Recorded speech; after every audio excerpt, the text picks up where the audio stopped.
It's almost that time. Let's go. Nigga just stick to the plan, I mean. Everybody play their position. About to come up on top. So lit. Look, I'm gonna break this shit down to you, right? You listening? Okay. Look, check me out though. Break talk, leg talk, some less talk. Out of earshot, nigga, so less walk. So I can give you the game and see if you hip to it. Just follow the plan and just try to stick to it. You with it, okay? So let's get the moving, motion and grooving. Money's in a briefcase, I'm assuming. Swim baddie, she a decoy with a fatty. Shit goes south, books holding it down in the alley. Black out, we pressure. Bases cover no lesson. We getting what we came for, nothing extra. Red debits at the cigar bar. Tip the bouncer when you enter. Mission accomplished. Excel and fly, rich cinch, nigga. Flying rich, we in the sky with this one. Frequently flying over some prime real estate. Mine in the clouds, my fork in my dinner plate. Exchange thoughts, pour glass and crush grapes on a higher altitude. We need ways for conversation. I cash in bucks before the world wake up. Still asking, is 24 hours in a day enough? Does a 9 to 5 pay enough? Is 16 bars in the verse conducive for me to say enough? Should I love those who hate my guts? Next turn my cheek, consider them beat. In this game of success, inhale as deep as you can. Enough stressing, just be as complete as you can. Though, just be let's go. It's about to go down. Like the plan when it land, like the lights when it support us. The lessons of the game haunt us. Like a horse with a harness. Teamwork. Make the dream work is so us. And the forecast saying it's rain, but we see it's sunny. But we see it's money. And on the drink conflicted. White candles. Just to see the vision. 3D against the prism. Escape the prison, now they ain't how we live it. Oh! Did you hear that?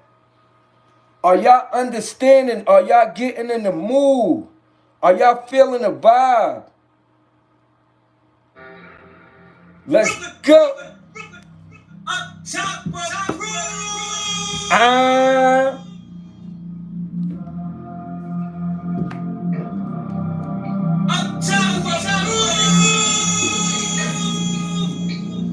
You're giving me chills, cold ship.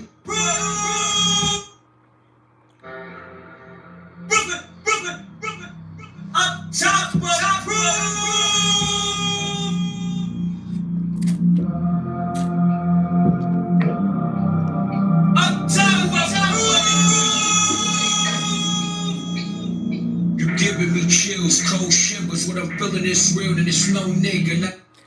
It's almost that time. Let's go.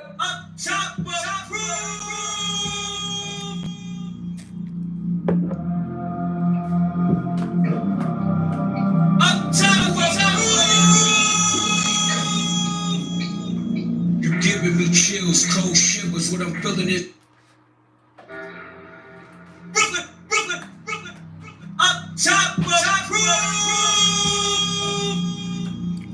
It's almost that time.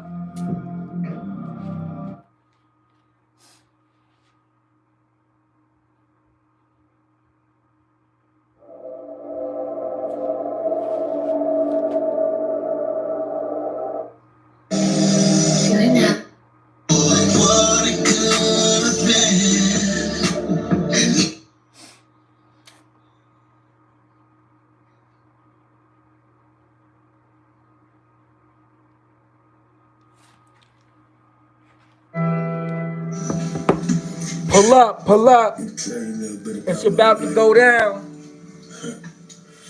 Shit wasn't all crazy. Like, some stories you try to keep close to your chest. But shit, it hurt too much not to talk about it. Yeah. Gotta talk about it. Y'all gotta understand. It's how real shit really is. Know about. They know. Know about. They know. What you know about no food in the kitchen? Mama knowing that them kids hungry. Daddy shooting heroin. Grandma at a nursing home. Uncle trying to school him to the streets, but he was too advanced. Bitch, he caught a body now. It seeming like he blew a chance. Had a down chick, but she was too young to bail him out. Could it be a boy? She was a black girl. Lost trials and tribulations, carried a torch. But I ain't proud of that. Smoking trying to top my high, feeling like I'm about to die. Look in the sky, tell God save me. I could have went to church maybe if I learned how to read, but I learned about needs first. That's all I said. It's about that time. Y'all been waiting all day. What's good, my people? Shout it out, shout it out, shout it out. Hopefully, everybody had a blessed day today. If you didn't have a blessed day, hopefully you had a blessed evening. I am your host, Mr. Yours truly, Tyrone Hunter, and this is What's Really Good Entertainment. I am the messenger. If you're just checking in for the first time, do yourself a favor. Grab your popcorn, grab your snacks, grab your positive energy, grab your good vibes. If you're a believer, grab your Bible. Put on your thinking caps. If you educated, come to the table with educated conversation. Everybody is invited to the chat. It's an open forum. Everybody's opinions are appreciated. The only thing I ask is that you keep it respectful and be mindful that the same way you have opinions, other people have opinions as well. We don't have to agree. We don't even have to be on the same page. However, we can have good dialogue. We can have good conversation. We could show people how adults carry that thing. You hear me? I don't know, said hi, what's up, I don't know. And hit the like button on the way in the door because it's about to go down. Y'all see the topic that we're going to be talking about. I mean, listen, it's about to get sticky. It's about to get spicy. A lot of people ain't going to like it. Some people may think about breaking up after this conversation. Some people may think about getting together after this conversation. But whatever you choose to do, just keep an open mind. That's all I ask. So, whoa, this is one of those. The title for today's video and what we're going to be discussing is Not All Men Are Kings and Not All Women Are Queens. Tell me what y'all think of that. Not all men are kings and not all women are queens.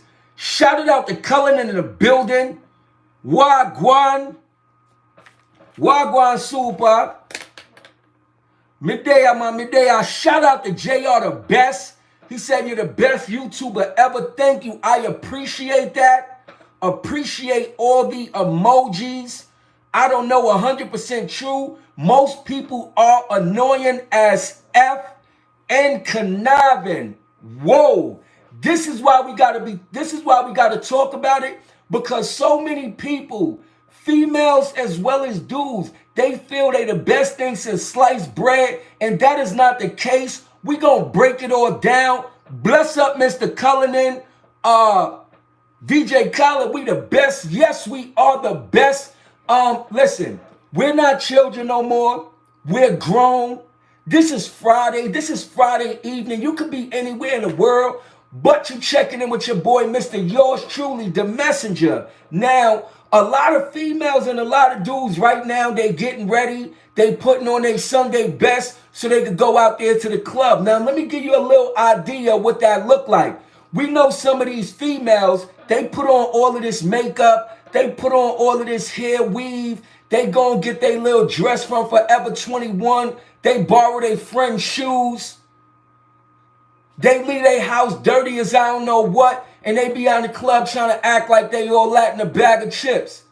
That's not the move. Some of these dudes, like, let's talk about it.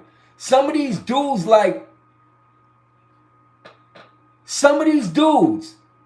got the corner bunnies. You got those that want to stand on the corner all day.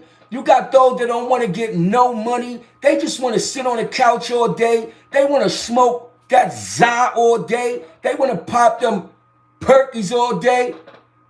They don't got no motion. But they got like 3 kids by 3 different females. Dude ain't got no motion. Dude ain't got no priorities. Dude don't take care of his responsibilities. Barely take care of himself. But he called himself, got 2, 3, 4 females from different side of town, and females be going with this. Like, what's up with it? What's up with it? Like, let's talk about it. A lot of females and a lot of dudes ain't bringing nothing to the table aside from good conversation. I'm just being honest. A lot of females, they BBLs is lopsided. It's not even straight. Your BBL is not even proportionate to your body. It don't even fit your body. It look like you got a Mr. Potato Head body. And you think because you got a BBL or a CDL that you popping. But your conversation is trash. Your attitude is trash. You not all that you think you are. So we need to have a conversation about this. We really, really need to talk about this. This is Friday. It's not going to be no hair on my tongue today. I'm going to talk about what we need to talk about. Because I'm tired of these females.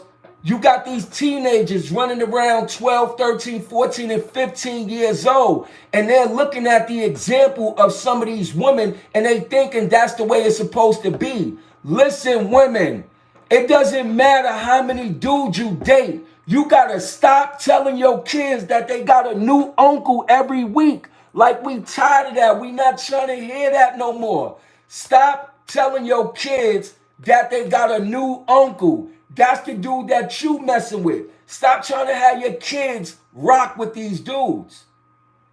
Like, stop it.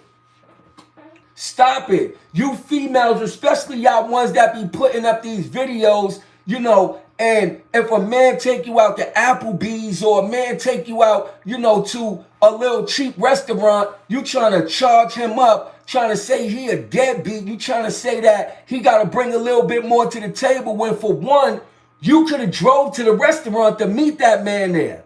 Where's your car? Where is your car? And then when you see them in the video, the same one be talking about, oh no, I don't eat Applebee's. Oh no, you're not going to catch me in this restaurant. Oh no, I'm not going to be up in here. You ain't have no intentions of paying no part of the bill. So you getting a free meal. So what are you complaining about? What are you talking about? Like, stop playing. And for the dudes, listen, I understand some of y'all may have a couple of dollars. Some of y'all may be pulling double shifts in Amazon.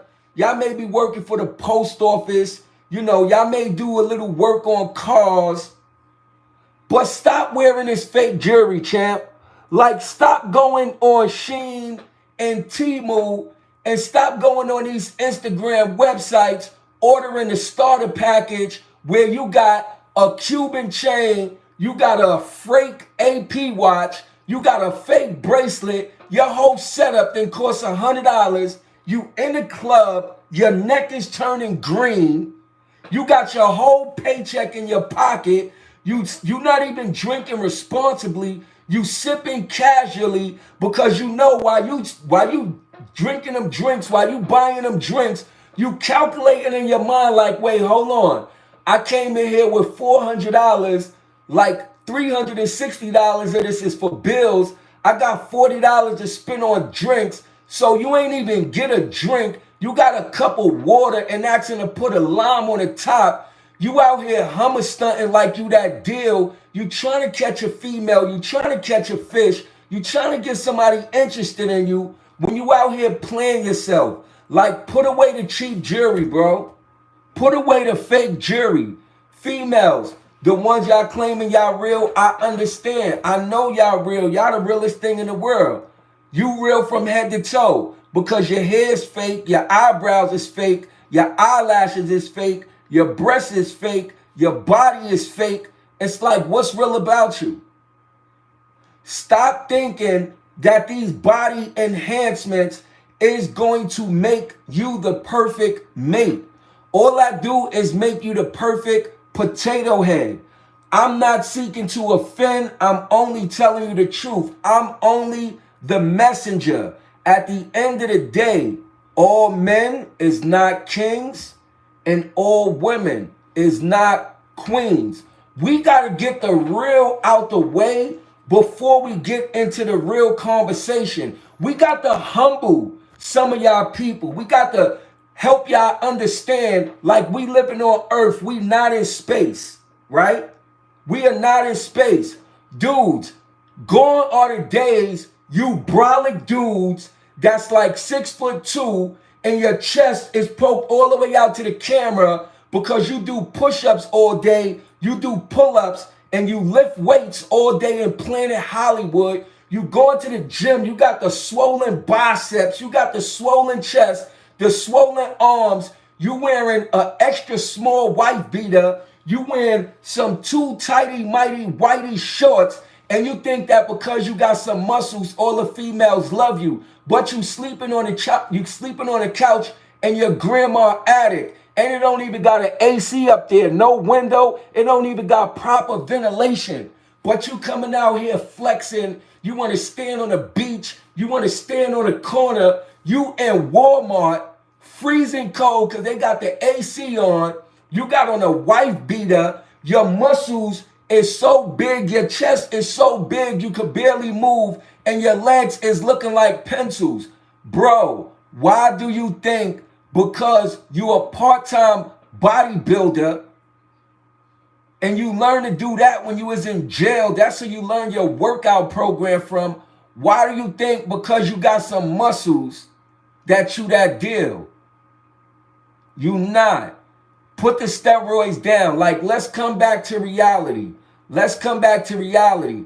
A lot of dudes is deadbeats. They don't take care of their kids.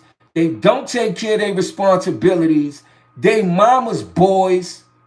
They still call their mother when they need to get their bills paid. Irresponsible.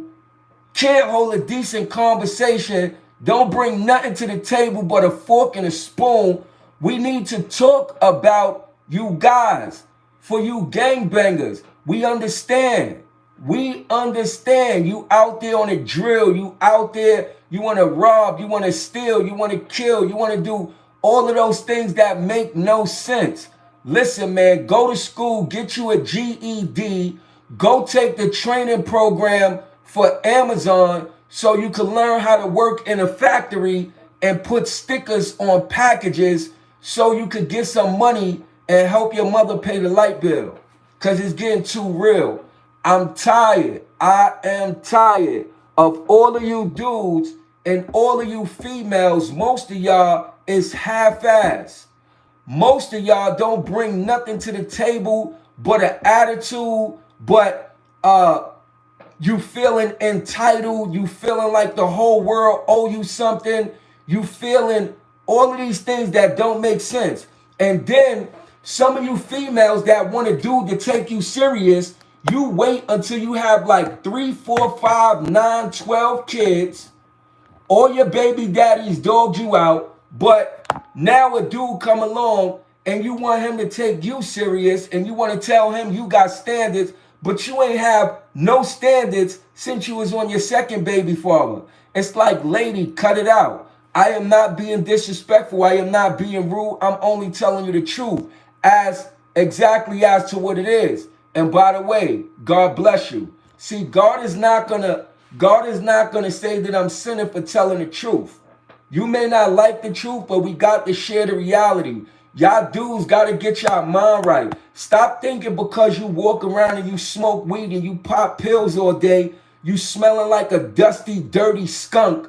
You understand what I'm saying? You feel like, you know, like you desirable. You rocks in your jaws.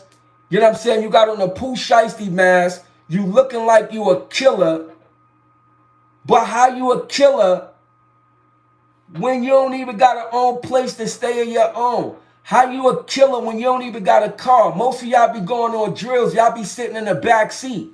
Y'all not even a driver. Y'all can't even sit in the passenger seat because the owner of the car got his, you know what I mean, you heard up there. So listen, let's do ourselves a favor. Let's stop making ourselves look foolish out here. Let's stop pretending that we are something that we not. Let's get back to humility. Let's get back to praying. Let's get back to being responsible. Yeah, like I don't know said, driving your baby mama car, the Nissan Altima with the tents that got mad bubbles in it because you got it done by crackhead Joe on 5th Street. You know what I'm saying? The car's on E. It got mad baby bottles and stale cheese doodles in the back seat. The insurance expired. And she calling you because she got to go pick up your other children from the babysitter. But you riding around stunting in her car, and you probably got another little nasty, dirty, little nappy head girl in the car with you, and she feeling good. She on Instagram posted, talk about she riding around and she getting it. She riding around and she getting it. Like, y'all need to stop acting. Y'all too much. Shout out to Montano in the building. Montano is back with it. We got the Netherlands in a building. It's not only the gas tank on E, your pockets on E, your whole life on E. You need a full tank of life. It's Friday. It's Friday. I thought this is the type of time we on. Ah, man. I thought we was going to have a real conversation. I thought we was going to turn up. I thought this was going to be live and in living color today.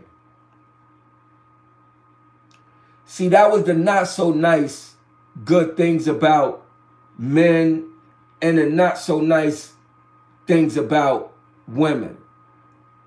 But the fact remains, and the truth of the matter is, everybody is full of potential.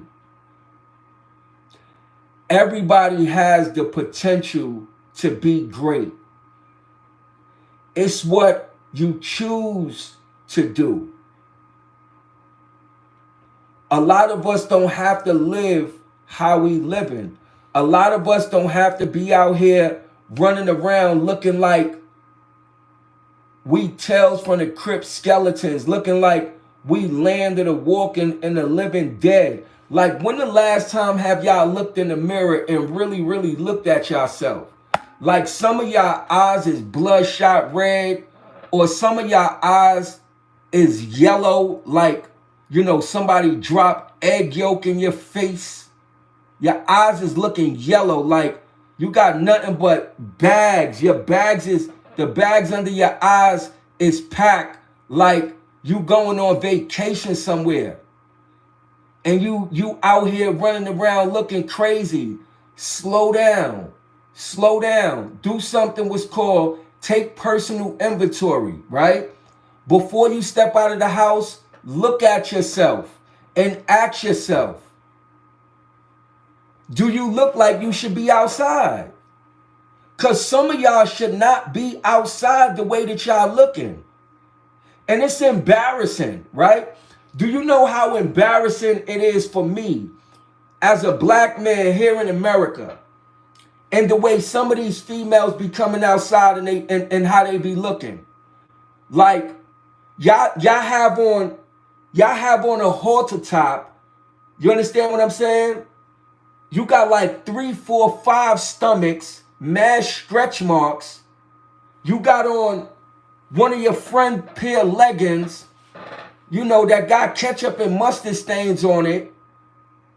And just because you got the latest iPhone, you think you popping.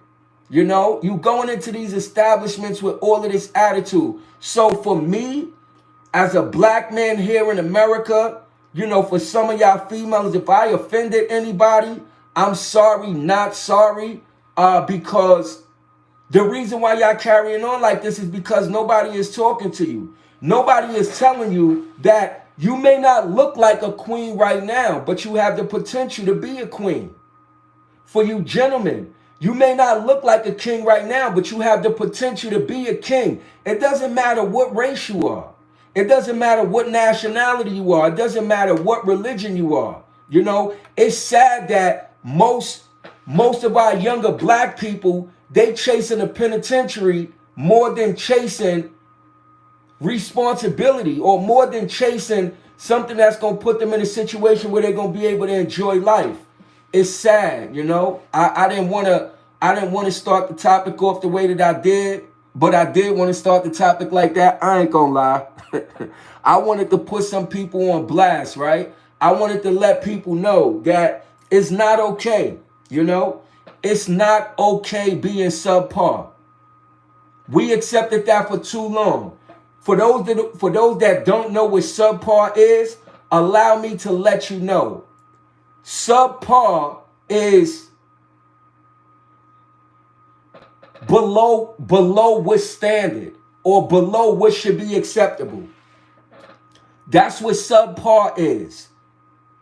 If you out here in society, right? You out here moving around, you grooving around, you riding around, you getting it, whatever it is that you're doing in life, right? Say this to yourself before you walk out your door. Say that I am representing, praise the Lord, Totally Laser, praise the Lord, shout out to you. Everybody show Totally Laser some love in the building. I don't know, said, what if we just doing curbside pickup? Listen, we have to pick up our attitude, and this is why, you know, we need prayer. This is why we need God in our lives, right? Because, you know, when you're a believer of God, and when you're a believer in the scriptures, you have some morals, some values, some principles, and some integrity about yourself. Now, a lot of these people that are out there living in the world, living of the world, they don't have no standards. They don't have no morals. They don't have no values. They don't have no integrity about themselves. You know, a lot of people, like, you know, they just get up out of the bed. They just roll up out of the bed like, oh, let me roll up and let me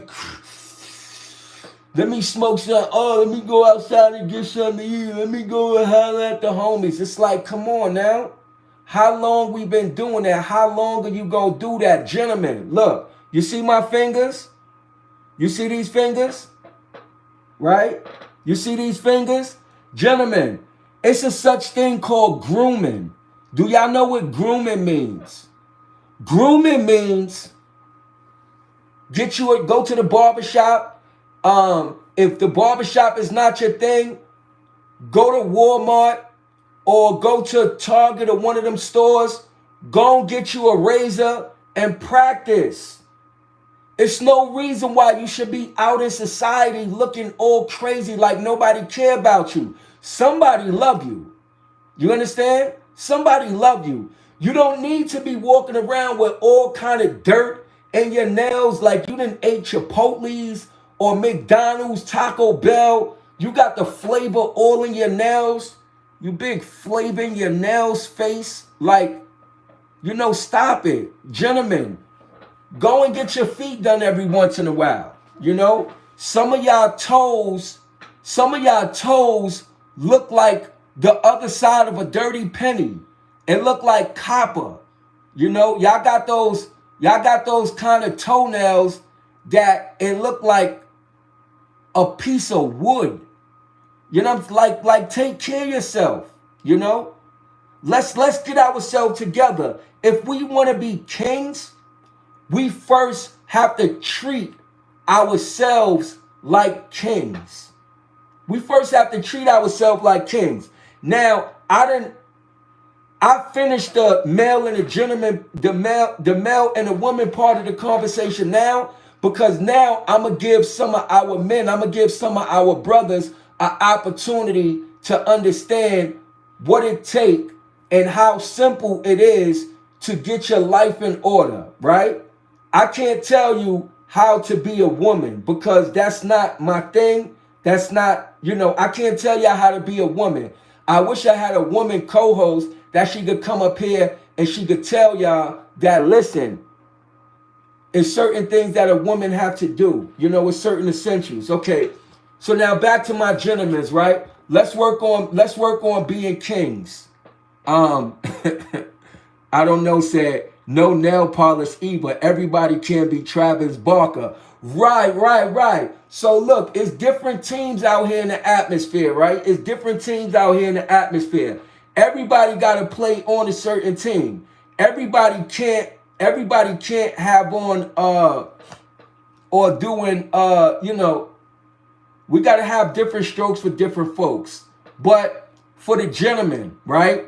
So now understand and realize that when you come in contact with people, your face is one of the first things that people see. Your face is one of the first things that people see, right? So you should put some time, effort, and energy into making sure your face looks presentable when you in society. That's for one. Because your face is the first thing that people see. Now, if you fortunate enough to have hair, me, I don't have no hair. I'm bald headed. I lost my hair many years ago, right? I was thinking about going to one of them barbershops where they be doing those hairstyles, like they put the Gorilla Glue, like they take the hair come out the pack, they put some Gorilla Glue on it, and then they put some Gorilla Glue on your head, they smash it down, and then they get the clippers and then they cut it, and it look like you got a hairstyle. So I was thinking about getting that. The jury is still out. Shout out to Miss Shirlene. She's in a building on a Friday night. She riding around and getting it with the squad. Shout out to the whole VA though. VA is in the building. Show Shirlene some love in the chat. And if you just checking in, what we talking about is all men ain't kings and all women ain't queens. I see we don't got that many women in the building right now, so I don't got to run out of the chat. Because if y'all would have heard me talking a little while ago, y'all would have been throwing bomb emojis in the comment. But it's all love. I'm coming to you in peace. I'm coming to you, with good vibe and good energy. Hit the like button on the way in the door. Mr. Montano said we got different strokes for different folks. That's crazy quote of today. I don't think we got to the quote of the day yet. But the topic we're going to be talking about today, Montano, is every man is not a king and every woman is not a queen. That's what we're going to be talking about. So we first started with, men grooming their face, right? If you can't afford to go to the barbershop a couple of days a week, I know a haircut costs probably $20, $30, $40. You got some people that got $100 haircuts. So I'm going to give you my own personal remedy because I shape myself up. I got real sensitive skin, and when I used to go to the barbershop, I used to get bumps and stuff on my face. So I just decided not to do it. So I kind of lined myself up. It took me time. And then sometime when I mess it up, then, it just is what it is. Sometimes I may have to cut the whole thing off or whatever. It is what it is. But you have to learn how to groom yourself, right? Same thing with your hair. Listen, the same clippers and trimmers that your barber use, you could buy those on Amazon, or you could ask your barber where he got them from. And you could practice on yourself so that you could get yourself in order. You feel what I'm saying? If you're not 100% sure, you're not feeling 100% confident, then man, go on over there to the barbershop. Do the best you can, and then go to the barbershop and just pay for a lineup. What's a lineup gonna be? $15? If you put the trimmers on the 1 guard or the 2 guard, you could use that. You could take your whole hair down, take everything down, and if you're not comfortable lining it up, man, go into the barbershop. Tell him you'll sweep the barbershop for a week.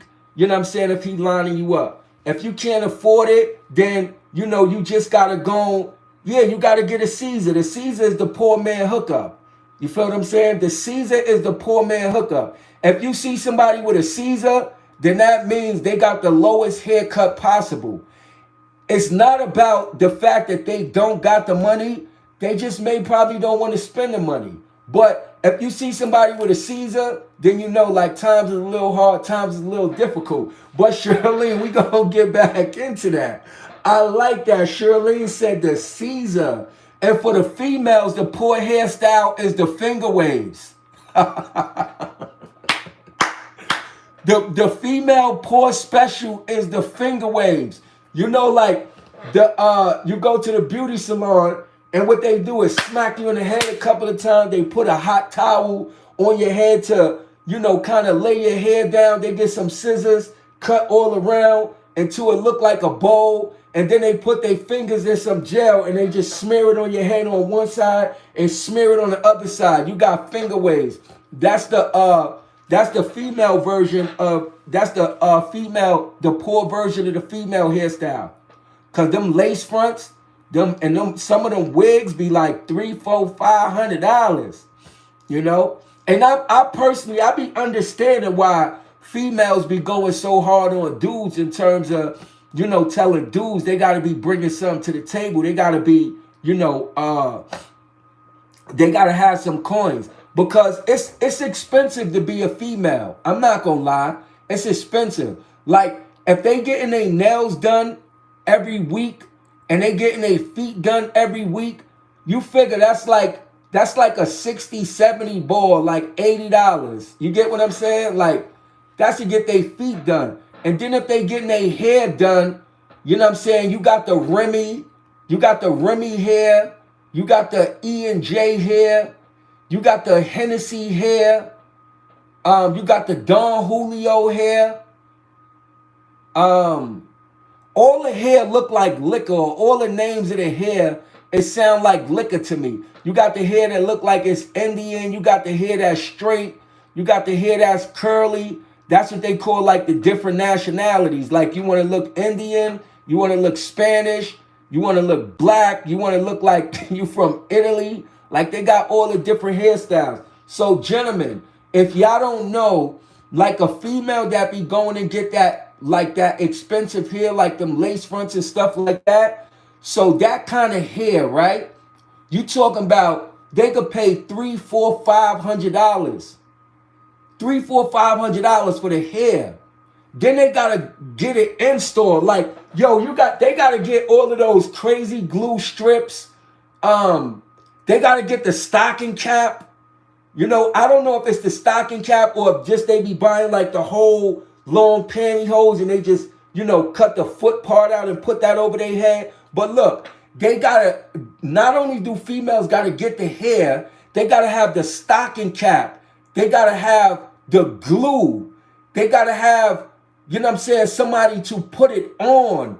Like, then they gotta get it washed. They gotta get, a female could go to the beauty salon and she could sit there and spend almost $1,000 on one hairstyle. So if y'all dudes is standing on the corner all day, smoking that Zaza, or sitting in the house all day on 2K, you know what I'm saying? Like these females, that's the reason why they can't deal with y'all kind of dudes, because they got expensive habits. And that's just the hair. We didn't even get to the clothes yet. We didn't even get to going out to eat. You feel what I'm saying? And I sympathize with some of the women. Like, I think I kind of understand it. I understand the fact that if a female spent $500 to get her hair done, or even if she spent $300 to get her hair done, I understand why she don't want to sit in Applebee's and do the 2 for $20. Because there's nobody to show her hair off to. You understand? So it's like it's a whole flow with this gentleman that y'all need to be aware of. And this is why, as a man nowadays, you need to upgrade yourself. You gotta step your game up. You understand? You gotta understand some of these hairstyles, some of these bundle packages. You gotta understand, the different kind of nail styles like females get. Like you got the regular, you got the French tip, you got the gel, they got the poor man special. Like, gentlemen, you got to understand these things even in terms of getting the feet done, because a female is looking at it like, all right, so if I'm going to be with this dude and my hair is going to cost about $500, then I got to get my feet done, then I got to get my nails done, then I gotta get an outfit. If they do that for themselves, where they spend $1,000, let's say for their whole get up, get down, so they can pop out and you know they can look pretty under your sweaty armpit, right? They looking at it like you gotta match they fly. You gotta match they fly, right? A lot of y'all dudes don't realize like you gotta match the female fly. Like you gotta understand that. You have to understand that. Like females want you to work, to move, and operate in the capacity of being a king so that they could give you the king treatment. The king treatment means they not gonna cheat on you. They not gonna be sleeping with your best friend. They not gonna be sleeping with one of your gang member homies. They not gonna be sleeping with your ops. See, when you don't treat yourself like a king, that's the kind of treatment they gonna give you. They gonna cheat on you. They gonna have you out here looking crazy, make you want to fight them and stuff. And I'm saying all of this in the name of my Lord and Savior, Jesus Christ. So don't get mad at the messenger. I'm not cursing at nobody. I'm not disrespecting nobody. I'm just really having some good conversation. Just letting y'all know that, all right, gentlemen, it's time. Like, stop being out here looking crazy. I need to read some of these comments though, because you know, my peoples, I don't want them to get mad at me. It's bad enough I'm already talking about people, so I can't have my folks in the building getting mad at me. So Miss Charlene said, go get you a stove. She was laughing. Charlene said, I'm natural, but to each his own. Ain't nothing wrong with being natural, you know. I think afros is gonna come back in another 10, 15 years. So, you know, that's gonna be the move. Shirley said, Bubba Tyrone sound like you bought a few bundles in your day. Yeah, man. You got it. Gentlemen, look. And sometimes, you know, if you want to surprise, look, all right. I'm going to tell you, gentlemen, how to surprise a woman, right? If you can't afford a Birkin bag, if you can't afford to buy them no Versace, no Gucci, no Louis Vuitton, no Christian Dior, what's the other one? No Celine, what else? If you forget all the names, look, if you can't afford to buy a female some of that expensive stuff that they like as a gift, right? What you should know is how many inches of hair she needs to do her hair, right? That's number one. How many inches of hair she needs to do her hair. You got to know this. You got to understand this.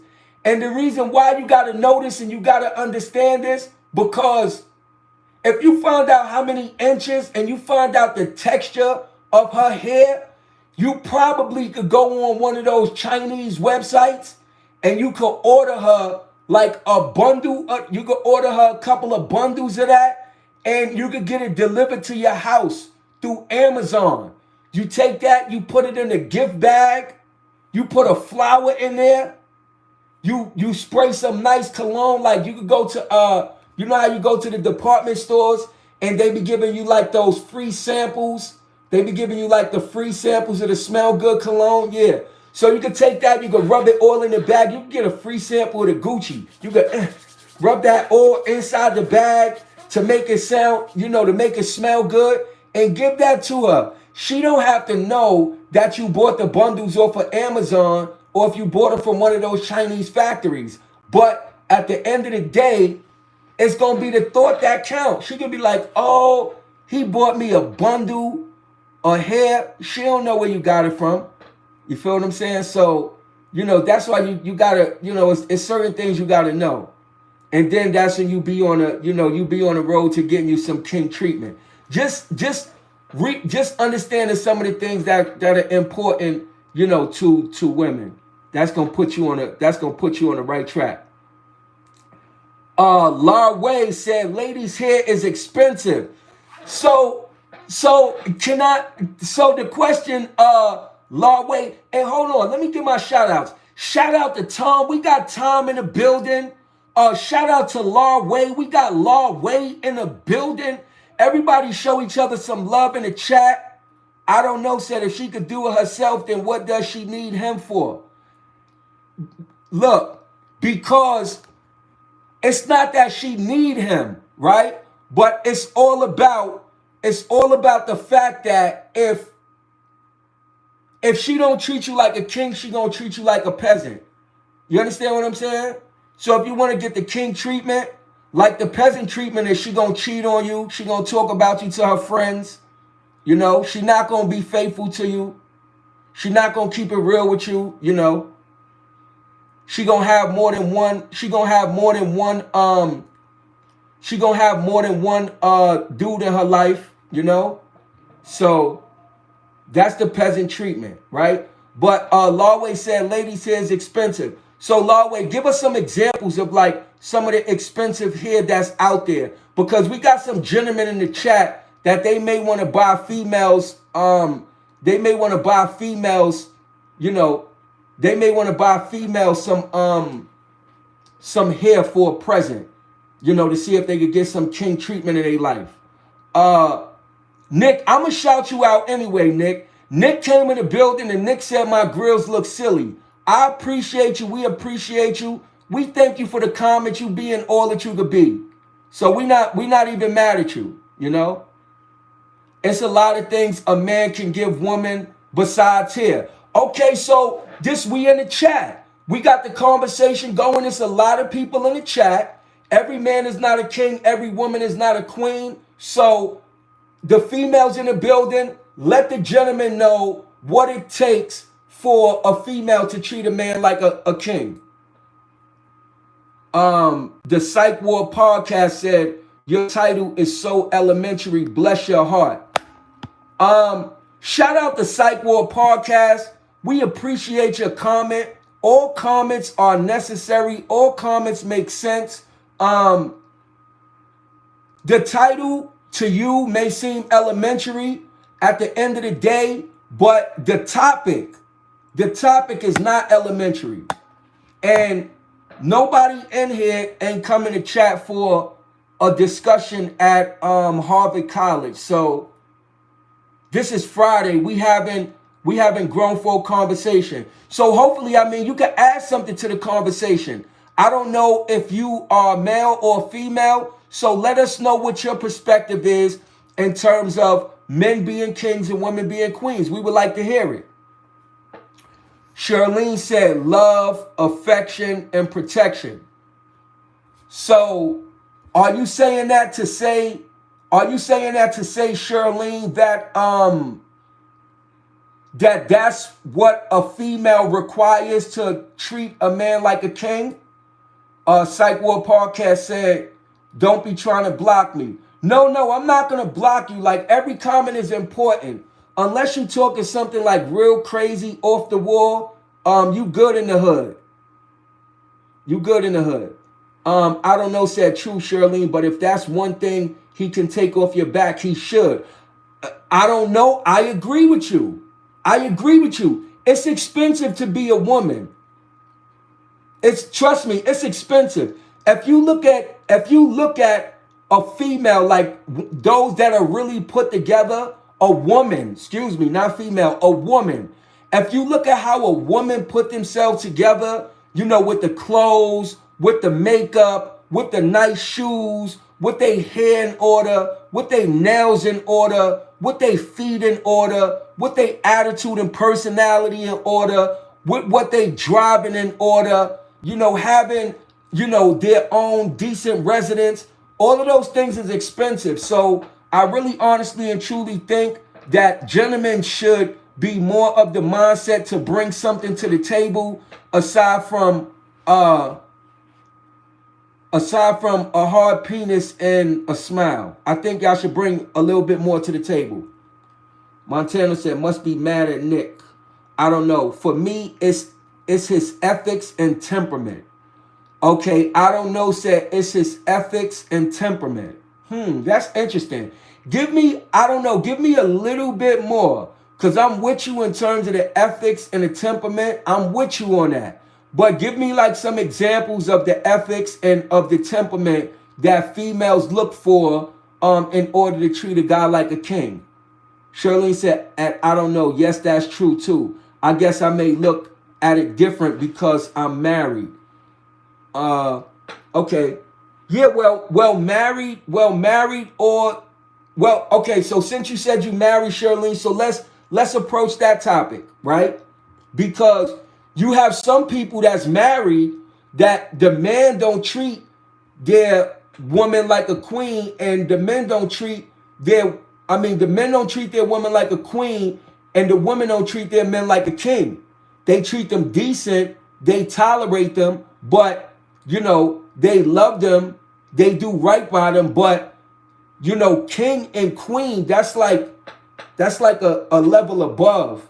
I think that's really when you put in real time and you put in real effort, like say for instance, if you in a relationship, right, Shirley, because you married. So some of the things that a man do to treat a woman like a queen would be, okay, he open and close their door for them when they getting in and out of the car, He look at their face to make sure that their makeup is in order, make sure they don't got nothing in their eye. He look at their hair, to make sure that their hair is laid down precisely. He carry their bags for them. He tell them, sweet nothings throughout the day. He send text messages, he rubs her feet every once in a while. He help her take her shoes off, after a long day of work. He catered to her. He asked her, what is it that I can do for you to make your day better? So those are some of the things that a man would do to treat a woman like a queen. And vice versa, females, that treat their man like a king, or they feel their man is a king, then they'll treat them the same way. So it's like going a little above and beyond. Because some people in relationships, or even some people that's married, they get to a point where they know their mate, they familiar with their mate, so they just existing. Like they really not putting in a lot of effort or a lot of time, to make their mate feel special. So that's my thoughts. Montano said, no, man. Montano also said, maybe a prince can do that, not a king. Well, so a prince is levels to a prince, just like it's levels to a king. And like I told y'all a little while ago, I myself personally feel that every man and every woman have the capacity to be a king or a queen. First, it boils down to how you treat yourself, in terms of grooming, in terms of, putting yourself together, keeping yourself together. Because even in the Bible, it says cleanliness is close to godliness. A lot of people miss that memo. The Bible even say that cleanliness is close to godliness. But a lot of people, they don't groom themselves. A lot of people don't groom themselves. Some people, like, I think before you decide you want to lock in with some people, I think you should take a piece of wet tissue and stick it in their ear and see if their ears is dirty or clean, and then decide, if you want to be with them. Cause some people, they look put together based on what they wearing, but some people are not the cleanest, Some people are not the cleanest. And that's just really the reality. But we can all be kings and queens, We can all be kings and queens. We just have to take pride in ourselves. Take pride in our appearance. Take pride of, how we put ourselves together. Females are special. Females are beautiful. And even the ones that have like real bad attitudes, I think they have bad attitudes because they really not happy with life. You know, they really not happy how life is playing out, or they really not happy with, you know, some of the gentlemen that they have in their life. Because one thing for sure and two things for certain, when a woman is dealing with a man, we're not talking about when a little girl is dealing with a little boy. We're not talking about when a female is dealing with a male. We're talking about when a woman is dealing with a man, right? A woman will more than likely have her attitude in check because she realizes how she acts in society. She's a reflection of the individual that she deals with, you know?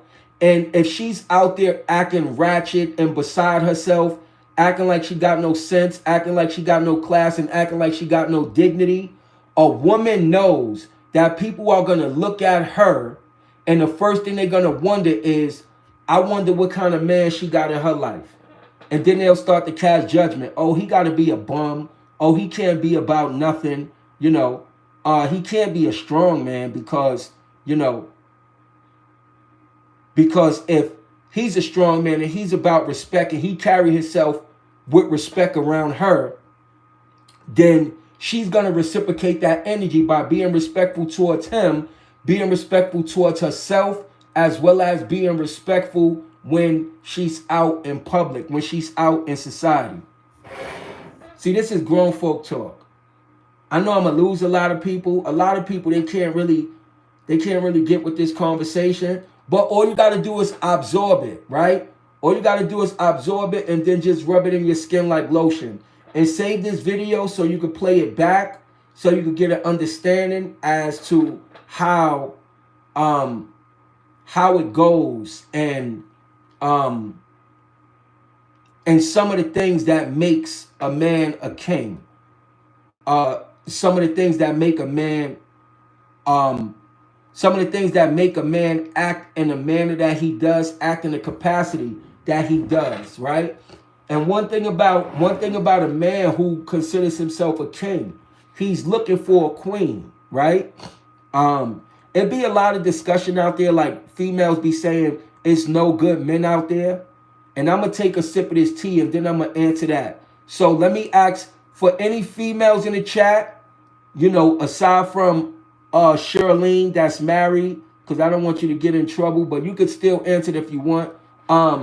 Do any females in the chat feel like there's no good men out there? And do any men in the chat feels like there's no good women out there? I want to know what y'all think. We're about to open this next can of worms.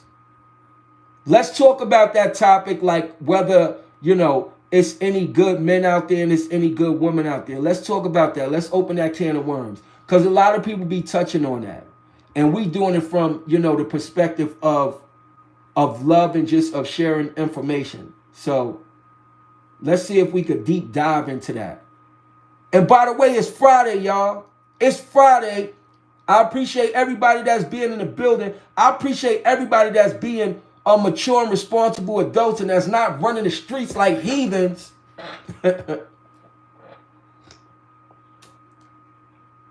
This tea is good, by the way.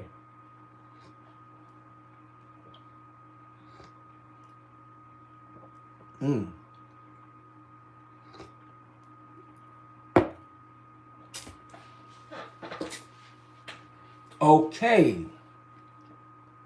Montano said it's good women everywhere. Shout out to you. You're 100% correct. I like that comment. I don't know said they are, but not a lot. Mostly because most people are not that great, male or female. I appreciate that comment because that's a real comment, right? And before we could really get into and before we could really address some of the attitudes and personalities, or even think about what we can do to fix it, we have to be real. We got to be real. There's not a lot of great people out here, male or female. I gotta I don't know. I got to clap it up for you. I got to clap it up for you. I got to give it up to you. That is a very real comment. And I'm going to explore that. I am going to explore that. Depends where you looking.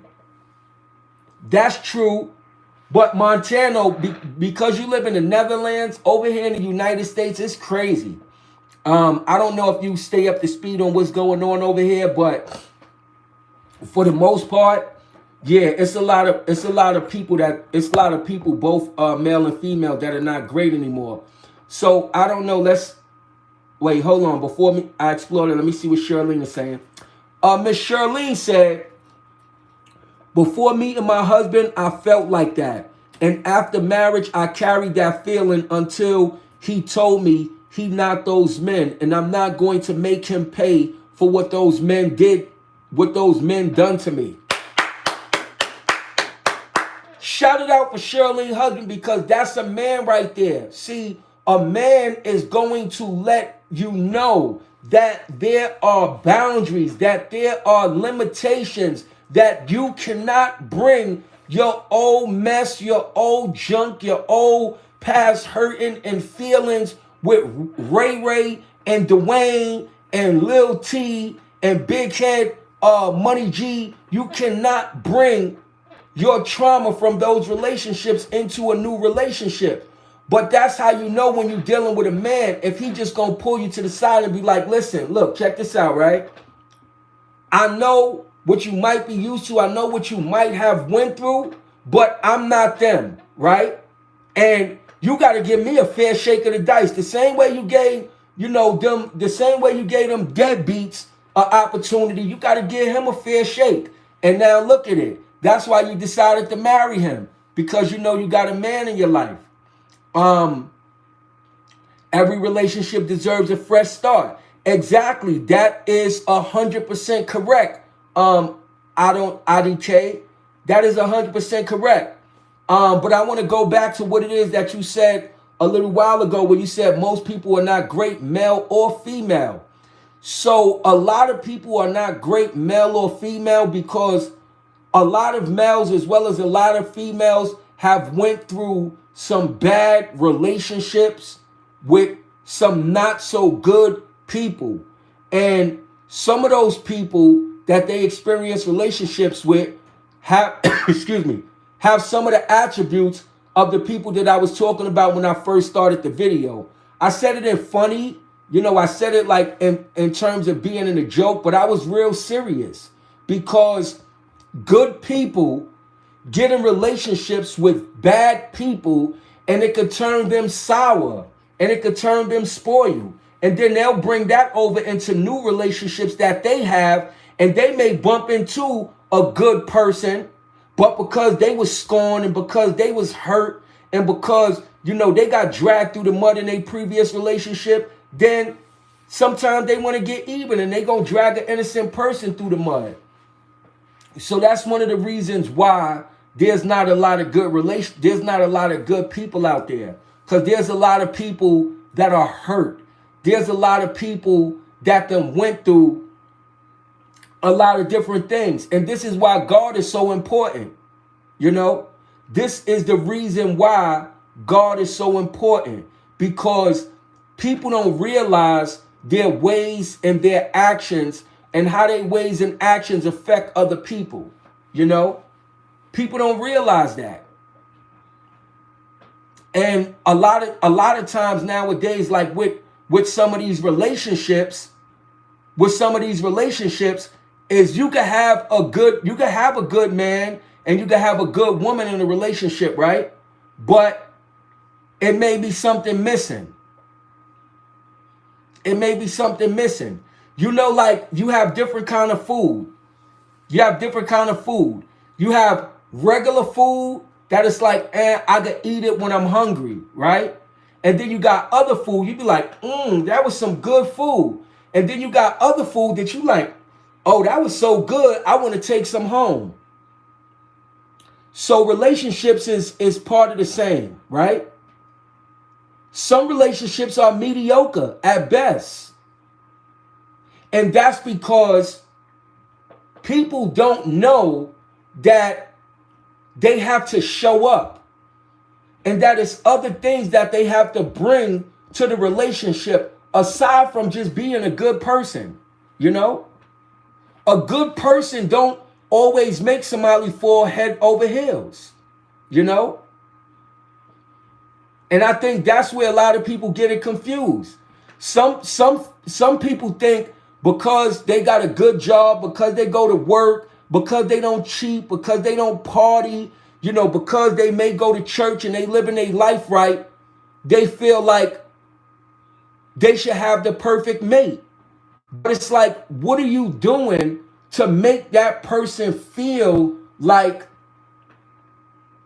they want to roll out the red carpet for you? You know, it's an energy thing. It's a vibe thing. Mediocre vibe, you're going to get mediocre results. Mediocre vibe, you're going to get mediocre results. If you give the best vibe and the best energy, you're going to get the best possible results. Trust me when I tell you.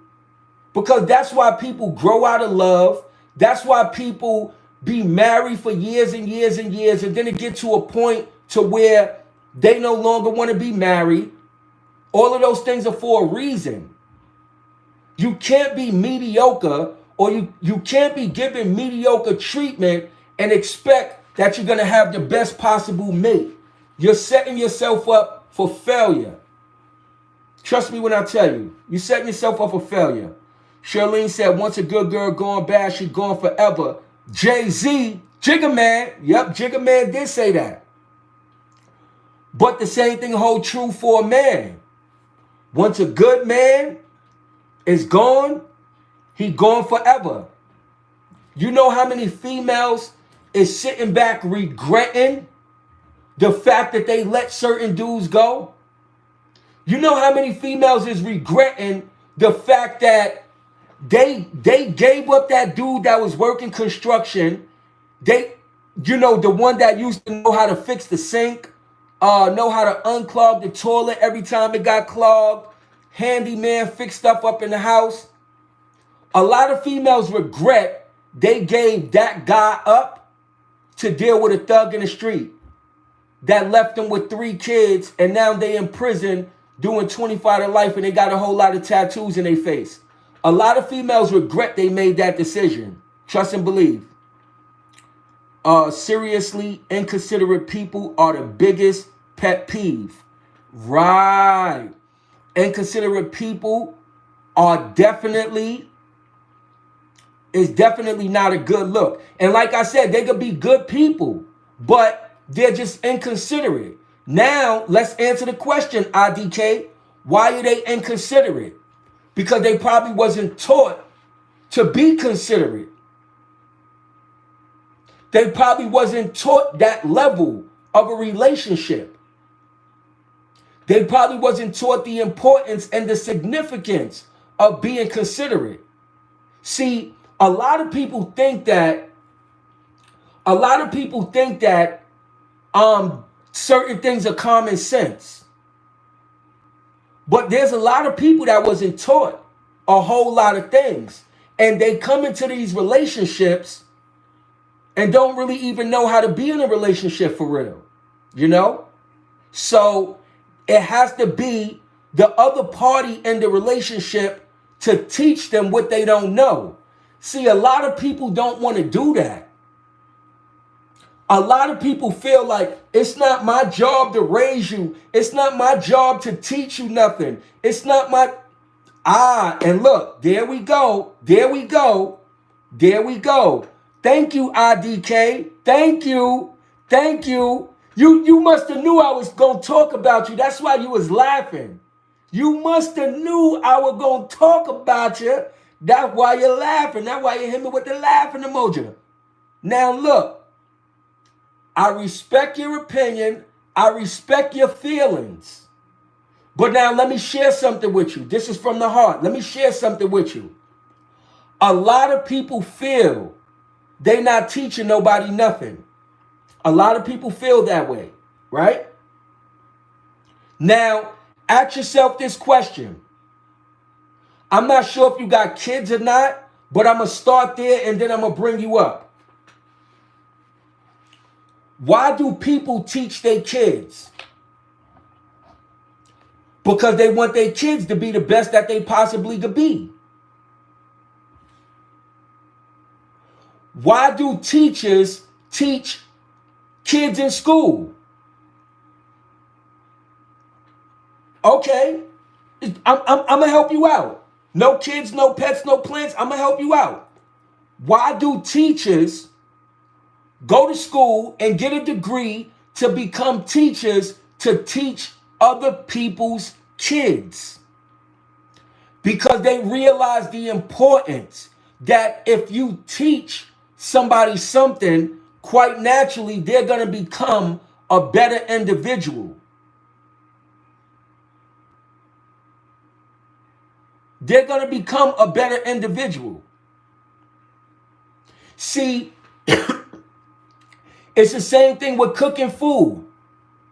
You could cook you something microwave ready that is just going to be something that you could put in your stomach that's going to make your stomach good. Or you could pull those pots and pans out and you could add that seasoning in there and you could make you a very good meal. Relationships are the same way. Relationships, it takes seasoning. It takes effort. Sometimes you have to add things to a relationship to make it good. If the person is worth it. If the person seems like there's somebody who's willing to learn, who's willing to better themselves. If you're in a relationship with somebody or you building a relationship with somebody, you should want to put some of your touches, some of your mark into that person. You want to erase the mindset. You want to erase the way they used to deal with the people that they dealt with before you. You want to put your personal touch on them or into them, because that's what's going to make them love you. That's what's going to make them value you. That's what's going to make them respect you. That's what's going to make them want to stay faithful to you, want to stay loyal to you, because you gave them something that nobody else did. You made them feel in a way that nobody else can. Because you got to remember, it's a lot of competition out here in this world. It's competition for men as well as it's competition for women. You got women that got men trying to talk to them all day, men trying to compliment them all day. So if the person that they in a relationship with is not treating them exceptionally good, exceptionally well, and they're not head over heels over this individual, they gonna give one of them other individuals some airplay because they like the way that person is making them feel. They like the fact that this person is taking out time to make them feel good. Nah, I'm not responsible for a man and not for a man not being faithful. That's his lack of sexual discipline. Look, let's go with the comment that you just made. You said you're not responsible for a man not being faithful. Okay, so let's say if you run into a dude that's responsible, take care of his responsibilities, all of that good stuff, but he never been in a committed relationship. He was just in situationships where he was dealing with this one for a few months, this one for 6 months, this one for a year, different time frames because they wasn't relationship material. And he just decided, you know what? I'm not going to really put too much into this because they're not relationship material. So now when they get in a relationship with you, that's what they've been used to. Dealing with females for a little while and leaving them. Dealing with this one for a little while and going about their business. So now they enter you. You may be a good woman. You may be somebody that's going to make that man want to settle down. The same way he have to show you that he's worth you It's the same way you have to show him that you are worth him. That lets me know he's not mentally strong enough to be alone. He constantly need a woman around. Do you know how many guys grew up without a mother figure? And that it just so happens that sometimes they look for a mother figure in a woman. You never heard the saying from back in the days. Older women used to say, you gotta learn your man to earn your man. No, it's not sad. It's the reality. It's not sad, it's the reality. It's sad that a lot of females don't want to put in the extra effort that it takes to make a relationship work, and they rather stay single. That's sad. That you got some females, you have a lot of females. They have very good careers, they have very good credit, they got their own car, they got their own house. Some of them are entrepreneurs, but guess what? They go home to a cat every night, or they go home to a dog every night, or they go home to a glass of wine every night. They go home to an empty place every night because they feel, I ain't doing all that. That's not my job. See, and those are the kind of women that don't know and don't understand what you won't do for a man, another female would. And that's why a lot of females are single, because they always talking about what they not gonna do. They always talk about what they not into, you know? No, sister, look, I get it. I get it. Now let me tell you something about God real quick. I don't know if you're a believer, but I am a believer, and the Lord Jesus Christ is my personal Lord and Savior, right? But I like to have real conversations, because just because we're believers and just because we may follow the faith, okay, thank you. All right. God bless you. So now let's have the conversation in this way, right? Jesus Christ, or God, our Lord. I don't know if you watch some of my other videos. You may haven't, right? Think about, while we are followers of Christ, right? Think about how much of a headache we probably were to God, and he never turned his back on us. I'm not finished yet. Think about that, right? Think about when we first start growing in Christ, we didn't really know the word like that. We didn't really understand all the great powers of God. We didn't really appreciate all of the things that God is able to do in our lives. A lot of times we took God for granted. A lot of times we was out here wanting to live our best life, and we ain't getting no care about what God felt, or, what God had did for our lives. We were just out there living for us. God never left our side. It was years and years and years that we strayed away from God. We strayed away from the word. We was out there sinning and doing some things that we wasn't supposed to. But when life beat us up, when life dragged us through the mud, when life left us broken, who was there to pick us back up? God. God. Our personal Lord and Savior. A lot of us, we don't even be worthy. We don't even be worthy of forgiveness. Some of the things that we do. Why do God keep forgiving us? Why is God so patient with us? Why do God give us a chance after chance after chance, opportunity after opportunity after opportunity? Why do God do that? because God don't give up on us. God loves us unconditionally. God gives us time to get it right. God is going to teach us the things that we don't know. And the reason why a lot of our relationships, not only with the opposite sex, but with family, but with friends, but with co-workers, and but with people in general, the reason why a lot of these relationships are not good and not as strong as they can be is because we don't want to bring our all to the table. We only want to give and bring pieces of it. We don't know what dedication is. We don't know what devotion is.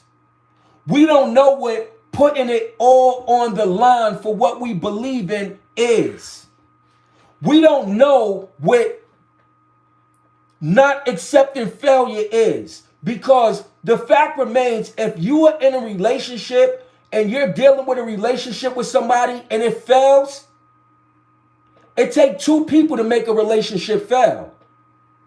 So it's not only that person failed, you failed as well. Because in any relationship, there is always something that somebody could have done to get and put the train back on track. But people too busy talking about what they not gonna do. People so busy talking about what they're not going to do. But when it comes to being a believer in our Lord and Savior Jesus Christ, there are some things that you have to do that you don't want to do. And we do it. So this is why it's important to understand the word. Listen what the word says. Listen what the word says. When a man finds a woman, he finds a good thing. When a woman finds a man, she finds a good thing. You don't think God knows that there are some people that need some work done on them? You don't think that God knows there are some people that other people are not going to like, other people are not going to love?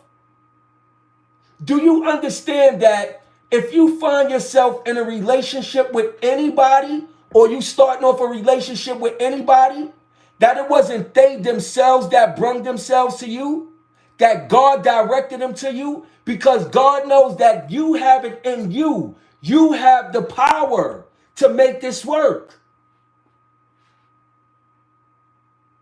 But a lot of people are not willing to do the work. A lot of people are not willing. And this is why a lot of relationships are not working. Because people are not willing to do what it takes. Listen at this now. If you with somebody in a relationship, right? And let's say y'all live until y'all 60, 70, and 80 years old. And let's say your mate that you've been with for 40, 50, and 60 years that are now in their 80s. And now they can't get out of the bed. Now they using the bathroom on themselves. Now they need help walking. They need somebody to do everything for them. Are you still going to stick around and do all of those things, clean their behind, wash them up, do all of the laundry, cook all of their food, push them around in a wheelchair, or help them with their walker? Are you going to do all of those things for your mate when they're in their 70s and their 80s? Probably not. Most people is probably not going to do it. Because if you can't do the little things now to make a relationship work, then when your partner and your mate really, really need you, you're not going to show up. And this is why God don't bless some people with relationships. Because they know you're not going to show up. And this is why I have certain conversations like this. It's not to put nobody on Front Street. It's not to blast nobody. It's not to disrespect nobody. It's not to make nobody feel away. It's to open people's eyes to the reality that we are our own worst enemies. We are the person or the people that block our own blessings. Because there's so many things that we feel we not gonna do. We don't know what unconditional is. A person being sick versus a person not being accountable and taking initiative in his own personal development are two different things. A lot of people have that sickness. A lot of we live in the real world. Growing up in the environments that we grew up in, a lot of us never learned what responsibility is. A lot of us never learned what initiative is. A lot of us never learned what accountability is. That don't make us bad people. It just means there's certain things that we don't know.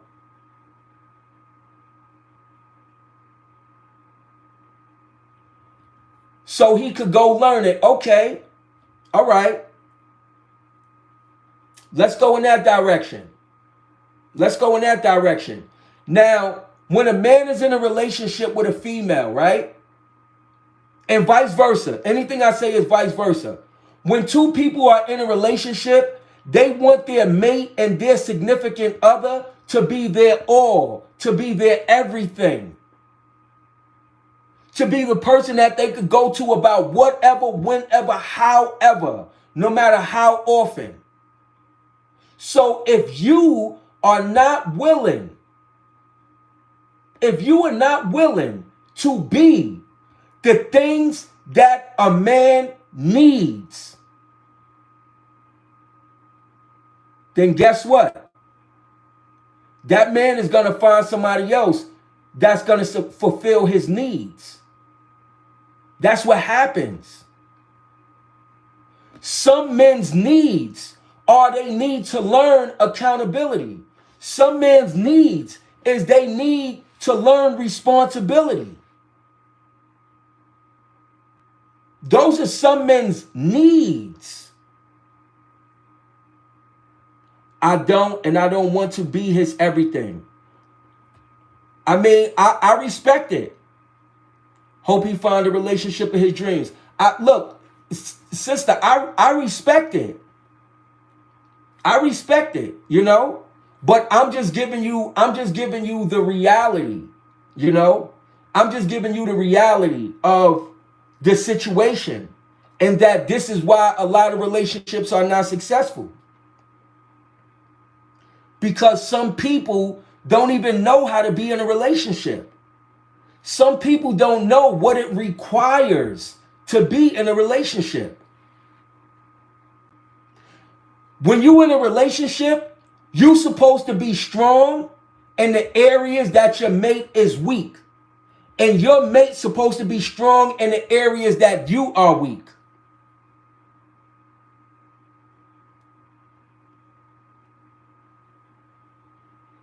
Both marriages and singleness is a gift. I hear you, but you quoted that scripture. So now let's listen at this, right? You quoted that scripture. Now, how about in the beginning, when God created Adam, if God didn't think or feel that Adam needed a mate, he would have never created Eve. So from the beginning of time, from the time that the world started,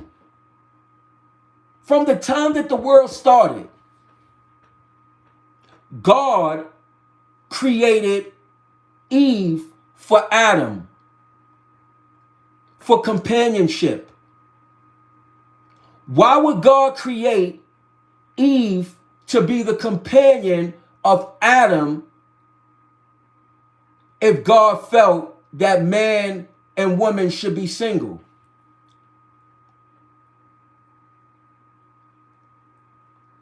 Adam couldn't live without a woman. Whoa, whoa, whoa, whoa, whoa. Okay, you can't say that Adam, IDK, you can't say that Adam couldn't live without a woman. God is the one that created woman for man. God decided that. Adam didn't decide that. Shout out to Gabriel. We got Gabriel in the building. Much blessings to you. Pleasure having you in the house and showing some love, brother. Just got out of work. Thanks. Appreciate you for being here. It's always a pleasure. There is also the issue of neurodiversity to consider. For example, the existence of things like Asperger's syndrome. Okay.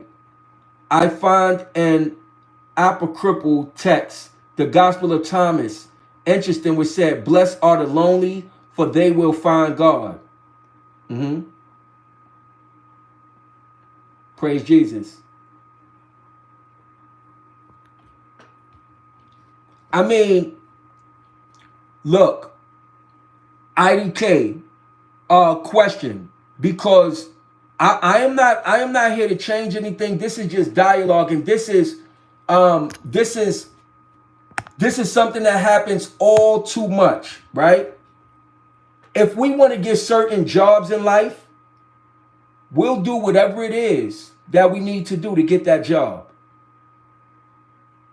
If we want a certain position, we'll do everything in our power to get that.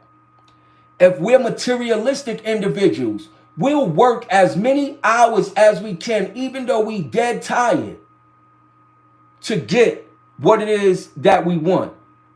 If we want to get a promotion, we'll work as many hours, as many days as humanly possible to get that promotion. If we want to be seen and noticed by somebody, we'll do any and everything in our power to be seen and noticed by somebody.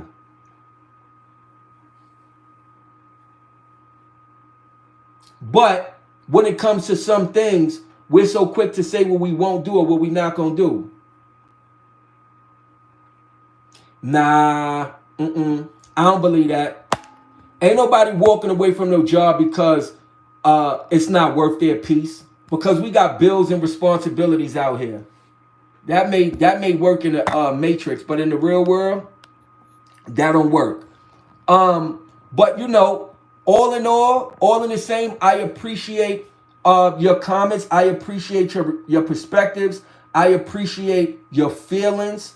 I appreciate your position. I appreciate your stance. And I appreciate, ultimately you knowing what it is that's best for you and what it is that works for you, But at the end of the day,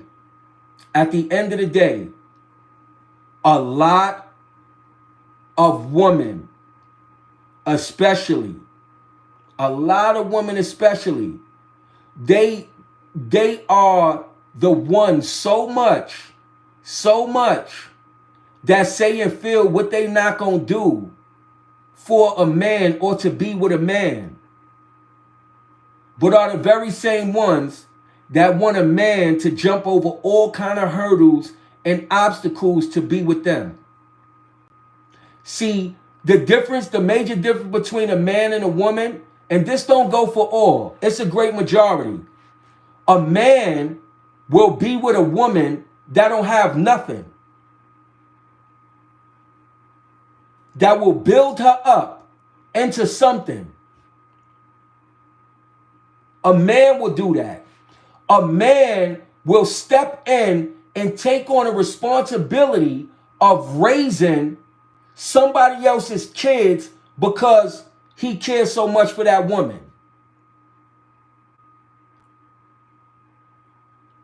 A man will take a female straight out the gutter and date her potential.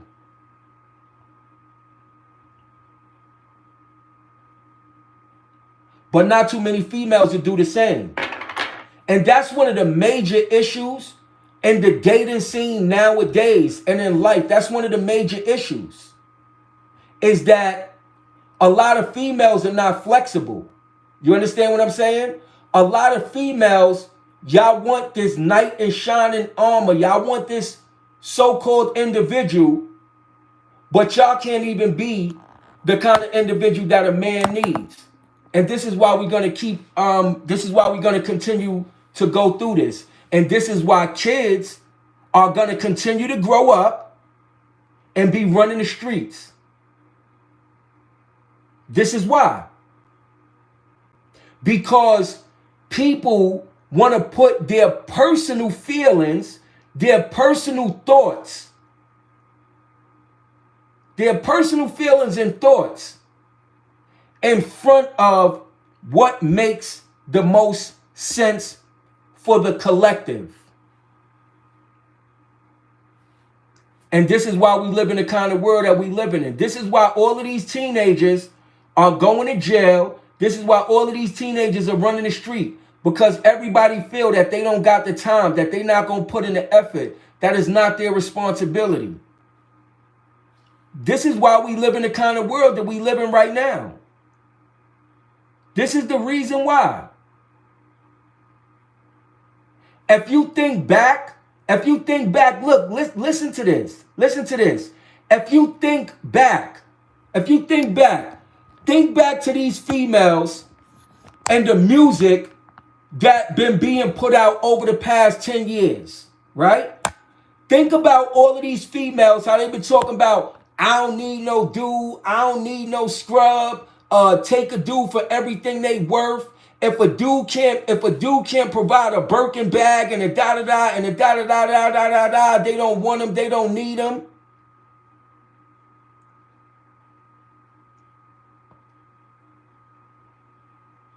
IDK, what about personal accountability?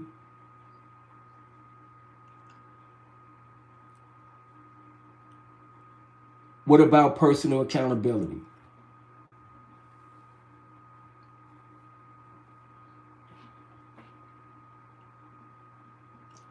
Personal accountability is a given, right? But life is also a given as well. Life is also a given as well. You know?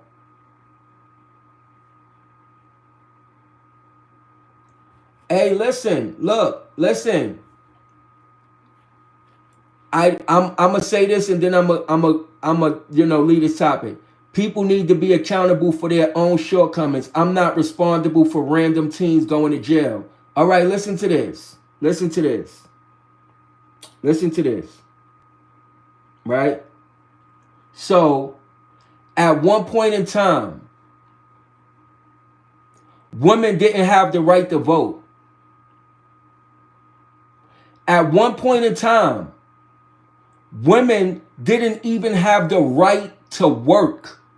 Do you know that there's somebody that had to fight, that had to go to jail, that had to put their freedom on the line and their life on the line, just for you as a female to have a right to vote, to have a right to get a job? Did you know that? Did you know that? No, there was a time when women could not work. By law, women could not work. And if you're talking about black women, the only jobs that black women could do at the point in time where they wasn't able to work was to clean up people's houses.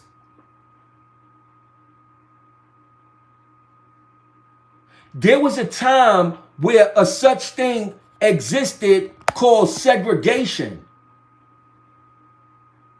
where black people couldn't even drink at the same water fountain as white people, or they would get beaten and thrown into jail.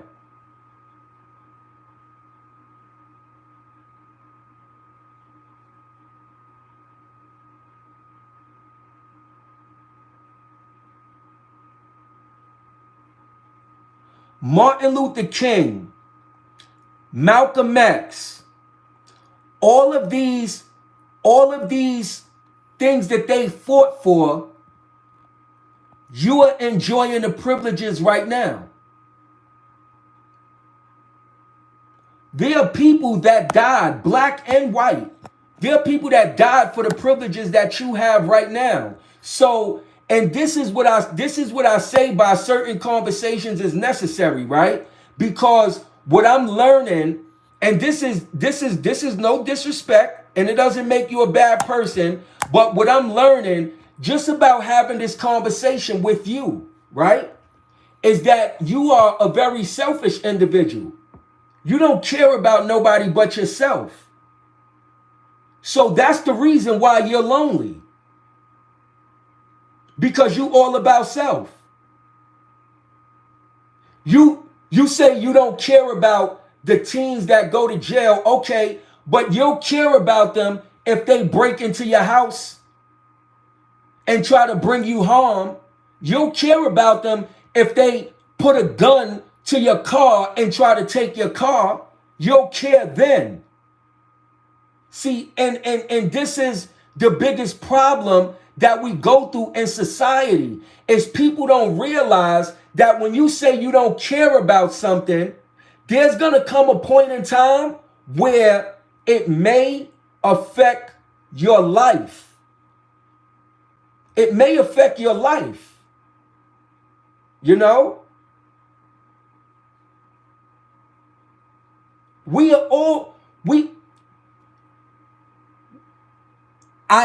I get it, and I understand. I kind of understand the kind of person that I'm dealing with. And you know the thing about it is, the thing about it is you call yourself a Christian, right? You call yourself a Christian. So now just answer this question. Do you think your attitude of selfishness is Christ-like? Because last time I checked, Jesus died for everybody's sins, no matter who you were.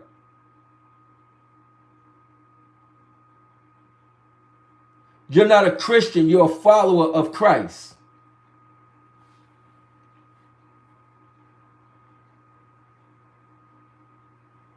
I get it, I understand it, and this is why I have certain conversations. And this shows how necessary they are. And this is one of the reasons why, people are the way that they are and relationships are the way that they are. Because there's a lot of people in this world who are selfish, who don't care about nobody but themselves. And you know what usually happens with those kind of people? They find themselves in a predicament where they're going to need other people so they could understand how it feels. But I thank you for your conversation. I thank you for your communication. I appreciate your thoughts. And this is the reason why the world is the way that it is. And this is the reason why we can't move forward with some things, And this is why I have certain conversations. This is why it's necessary. That's why it's necessary.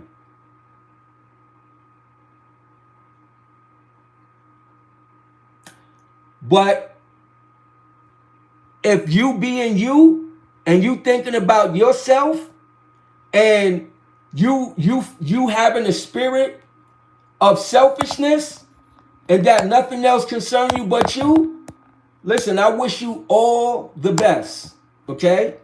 I wish you all the best, but I'm gonna tell you, you say you're not a Christian, but you a follower of Jesus Christ. I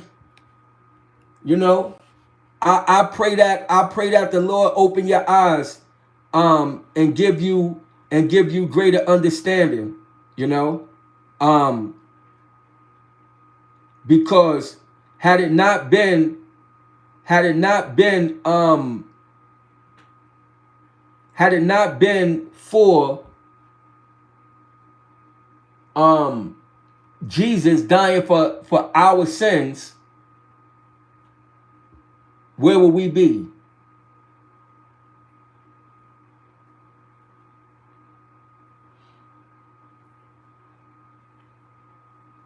You know? So getting back to it.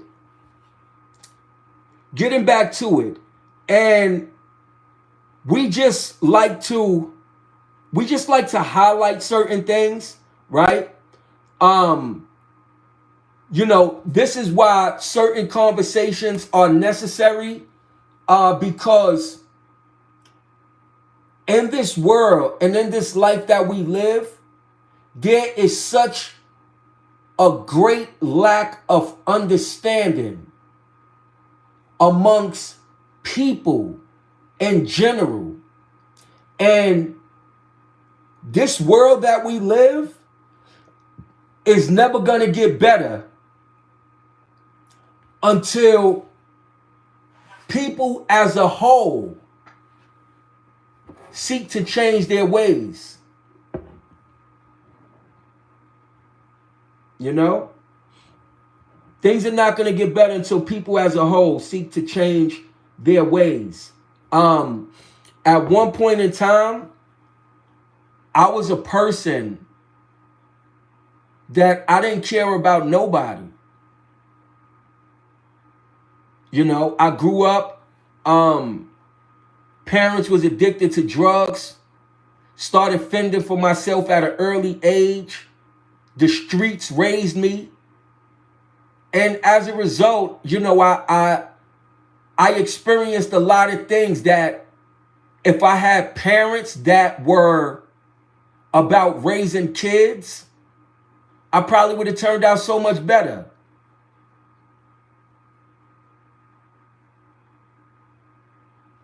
I wasted a lot of my life in the streets. I wasted a lot of my life in prison. I went to prison when I was 17 years old. I was released from prison when I was 32 years old. So I went in a baby and I came out a grown man in terms of age, as far as age was concerned. And when I came out of prison, I didn't know what responsibility was. I had no idea of responsibility. I definitely didn't know how to raise no kids because my parents didn't raise me. I didn't know nothing about paying no bills, all of the things necessary to keep a roof over one's head, because I grew up in the projects. I grew up in government housing where the rent was paid for, the light bill was paid for, the gas was paid for, most everything was paid for. So I'm the kind of individual that I didn't learn a lot of responsibilities because it wasn't taught to me. And because I spent most of my life in the streets or in prison.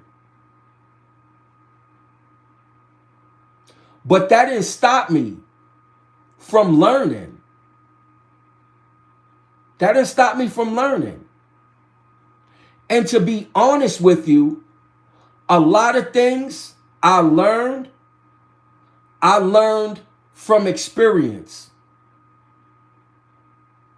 I learned what a good relationship was by constantly having and going in and being in bad relationships. Bad relationships taught me what a good relationship was. Because I'm like, man, if I keep finding myself in bad relationships, then I need to have the opposite of this. The opposite of the relationships I had was going to be good relationships. And that's how I learned what good relationships are. I learned about responsibilities by being irresponsible because I didn't know. I didn't know. But now, here I am. I'm an individual who decided, okay, you know what? My story need to be shared. The word of God need to be shared. A lot of people need to be enlightened on a lot of things that they have very, very little knowledge and information about. I started to do this because I care about people. I care about more than just myself.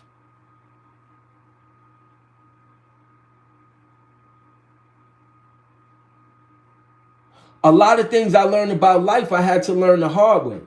And I appreciate me having to learn the hard way because those hard lessons are what taught me the most.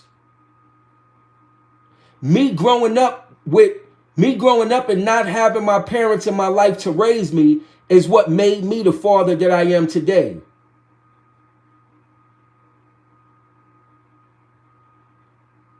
Me experiencing my parents strung out on drugs is the reason why I don't do drugs to this day.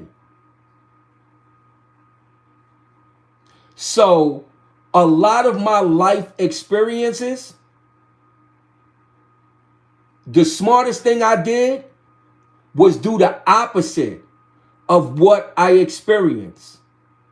And that's how I got results. My parents were selfish. My parents had kids, and instead of raising kids, they decided that doing drugs was more important. They decided that running the streets was more important. I remember when my mother had my little brother, she was still strung out on drugs. She already had 2 kids that she wasn't raising and that she wasn't taking care of. And when she had my little brother, he was born addicted to drugs. And because she tested positive for drugs when she gave birth to him, he was taken from her and made a ward of the state. See, selfish people make selfish decisions, and they don't realize how their decisions affect other people.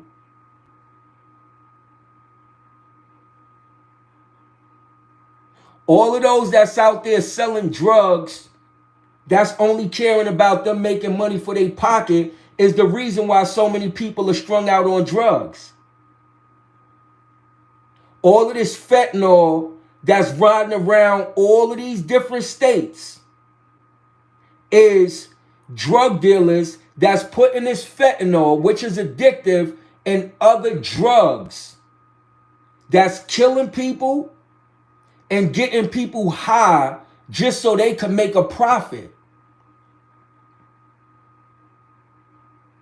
So people are using fentanyl and other drugs to destroy families and to destroy lives because all they thinking about is making a profit for themselves. That's what ignorance does. That's what selfishness does. That's what people who only care about themselves does.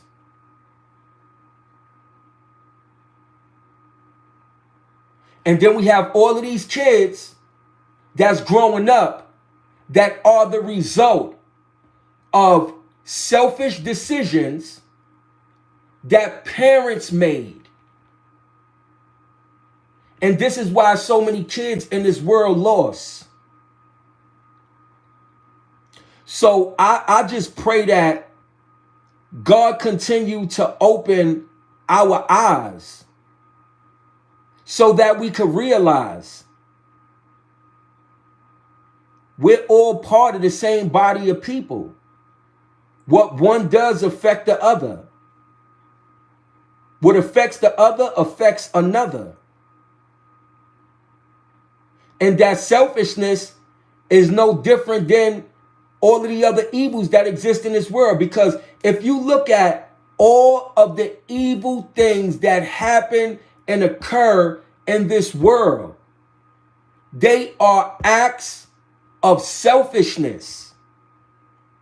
They are acts of people not caring about nobody else but themselves. It's no different than drunk drivers.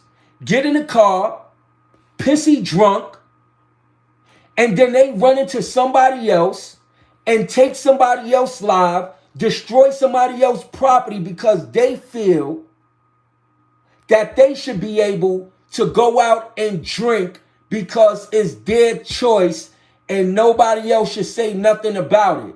But their actions have consequences against other people.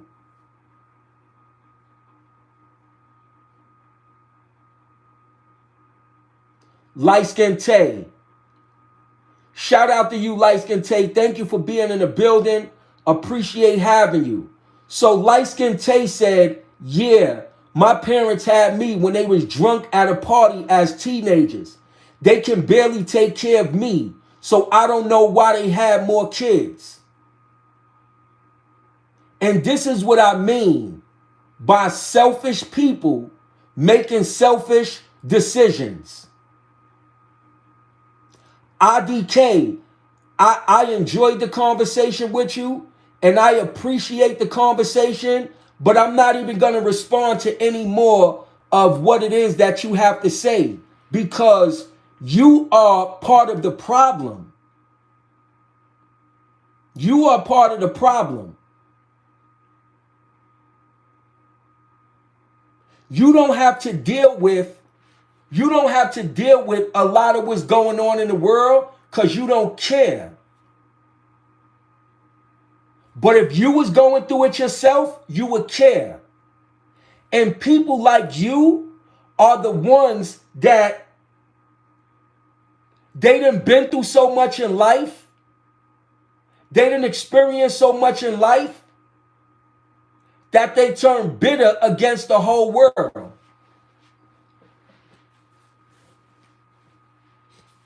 And that's okay, but I'm here to talk to the people.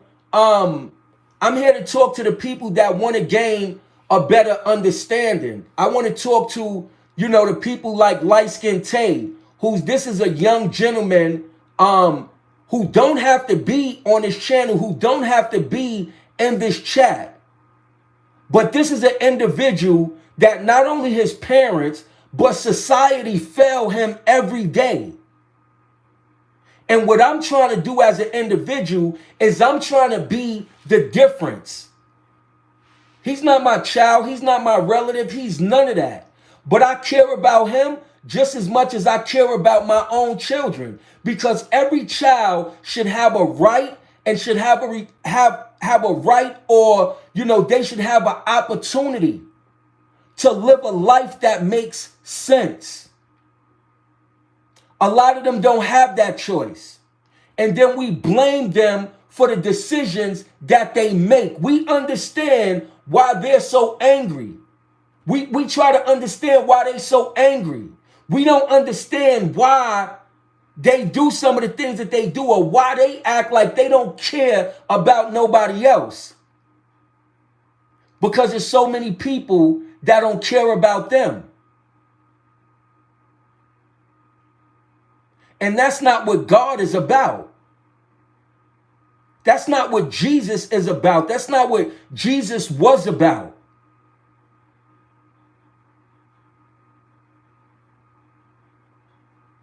And all of these things that's going on in society, police can't fix them all.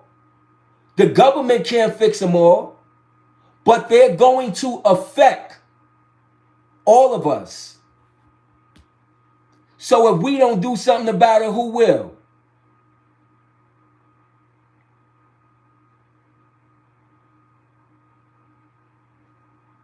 So I appreciate everybody who listens. I appreciate everybody who taps in and who join in on the conversations. But do yourself a favor. Don't have a heart or attitude of selfishness. Because when it comes your time to need help, that's how God is going to act towards you.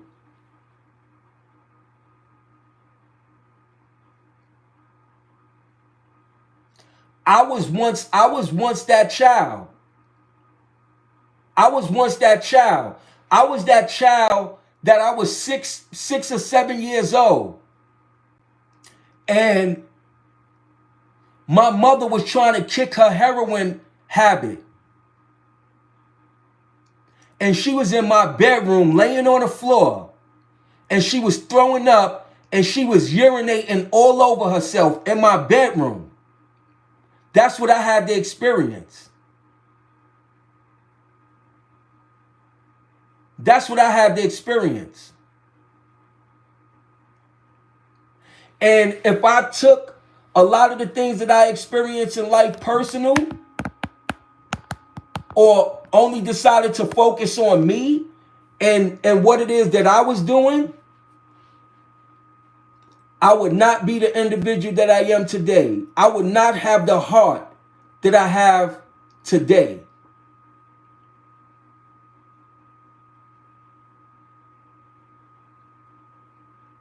We got a long way to go, people. And God, although amazing, and God is able to do many things. But God says something in his word. And what he said was, faith without works is dead. So if you are a believer in Jesus and you're not ready to get out there and go do the work, you're not ready to get out there and go save some souls, you're not ready to get out there and go spread the word, go spread the gospel,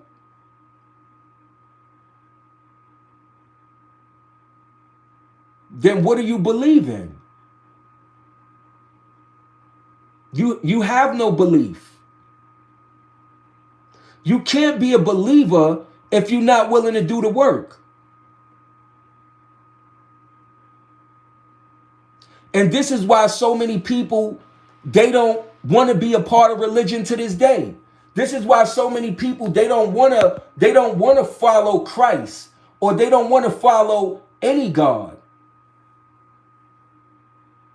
because of how they see quote unquote so-called believers act.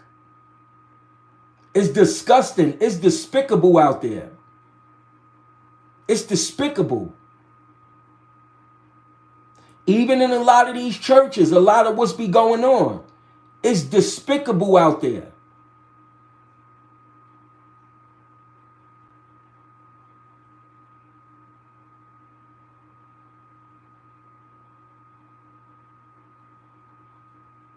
But all in all, I believe that God has a plan and a purpose for my life.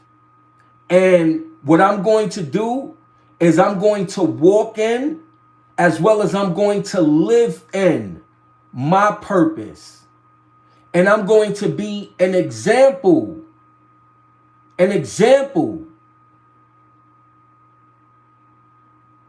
of what's necessary, because change is definitely needed. Change is definitely needed.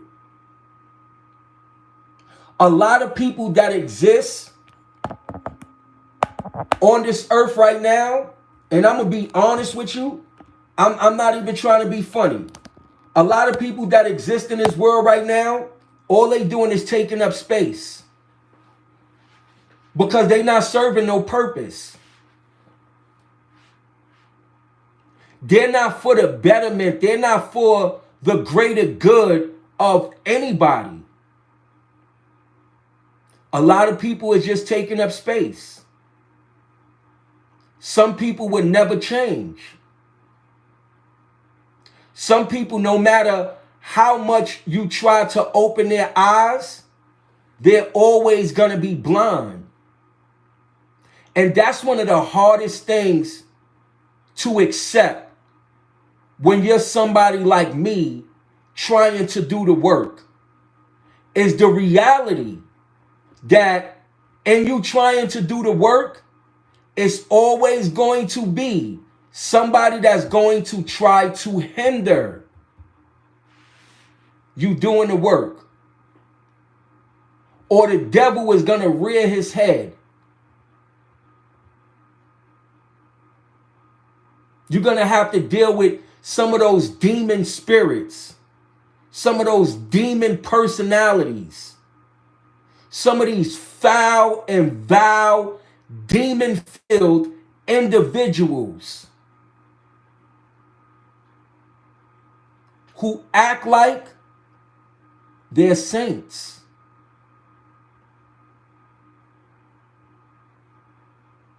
The wolf in sheep clothing.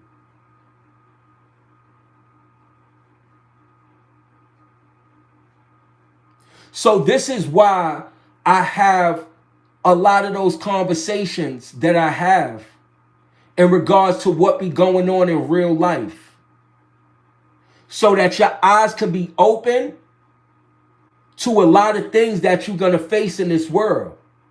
So when you come across certain people, you're able to see these people for who they are.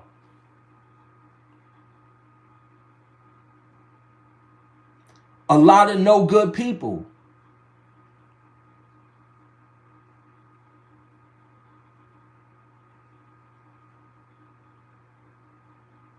And you know what? I still love you. Because God loves you. And the power of God is mightier than the power of evil. I won't get discouraged. I won't falter in my walk. And I'm definitely not going to spare no feelings when it comes to me spreading the truth. Because the truth is what needs to be heard. The truth is what a lot of people don't get enough of. So many fakes, so many phonies, so many snakes, so many wannabes.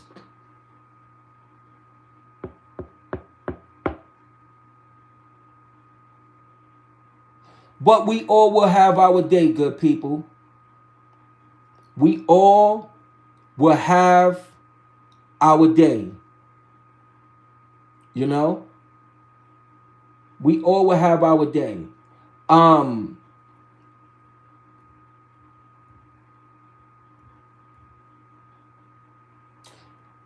Back to the kings and queens of this world. The royalty. The royalty.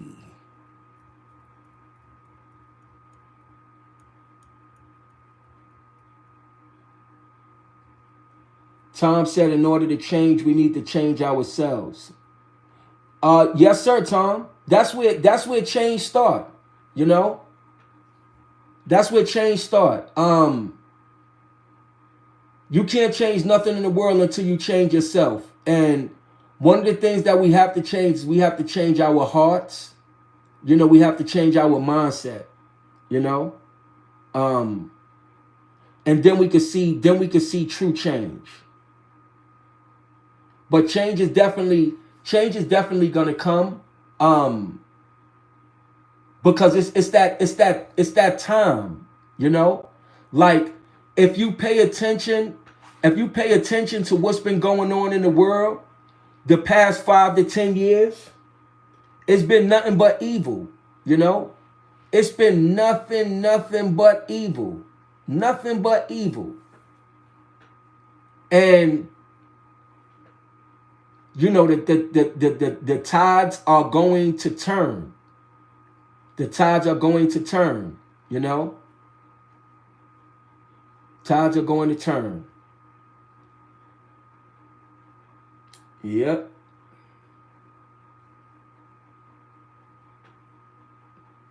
But God is an amazing God, you know? God is an amazing God, and I'm thankful, and I'm blessed, and I'm appreciative of the opportunity that I have to serve him, you know? I'm appreciative of the opportunity.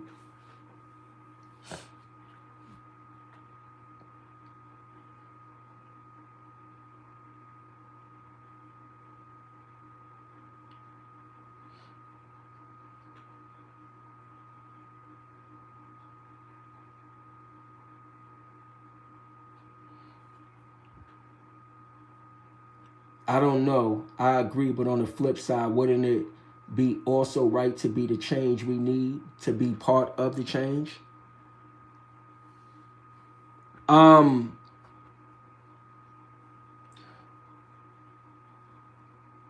Well, that's a famous quote, and that's a famous saying. Um, and that quote goes, "Be the change that you want to see." So I'm not sure if that's what you're referring to, Tom. It says, "Be the change that you want to see."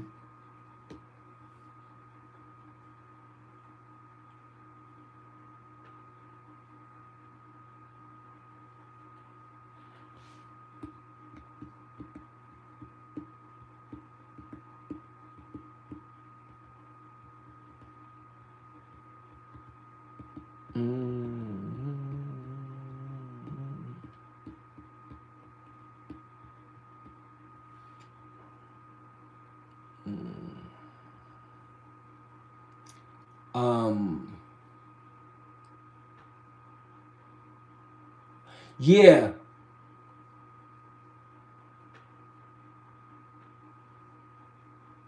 I was just reading a story earlier that, you know, kind of disturbed me. I don't know. It's a lot. It's a lot going on. It's a lot going on in the world, you know?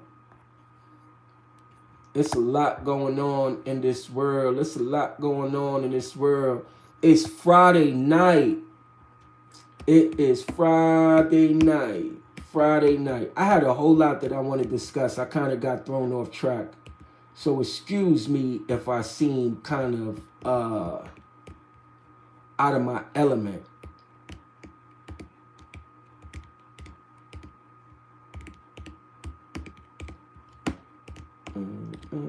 Excuse me if I seem kind of out of my element.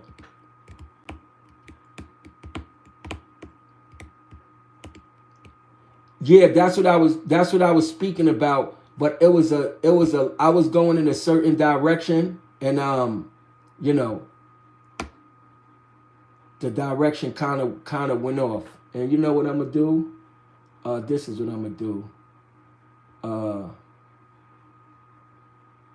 Yeah, I had to remove IDK from the channel because like sometimes it's not so much what people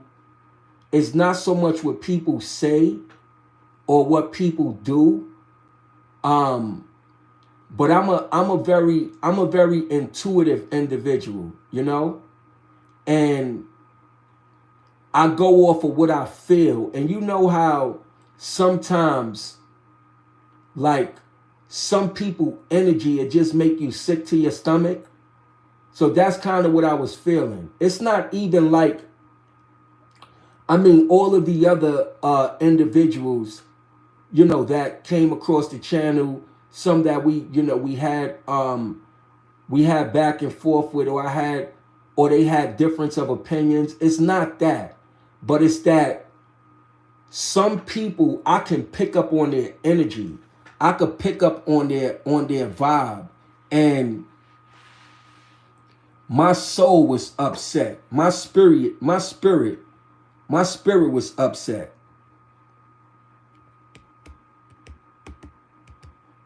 And I was trying to I don't know, I was trying to be the I was trying to deflect it and act as if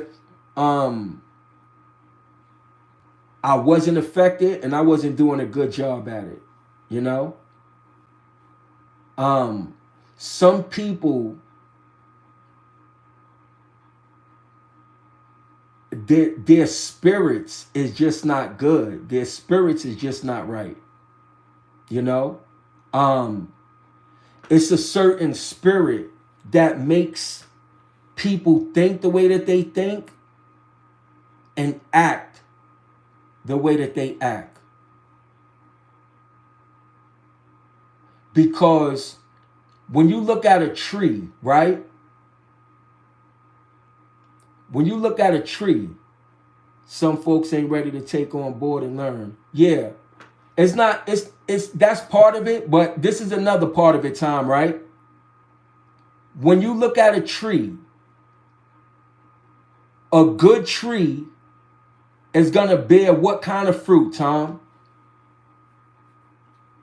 What kind of fruit are you gonna get off a good tree? You're gonna get good fruit.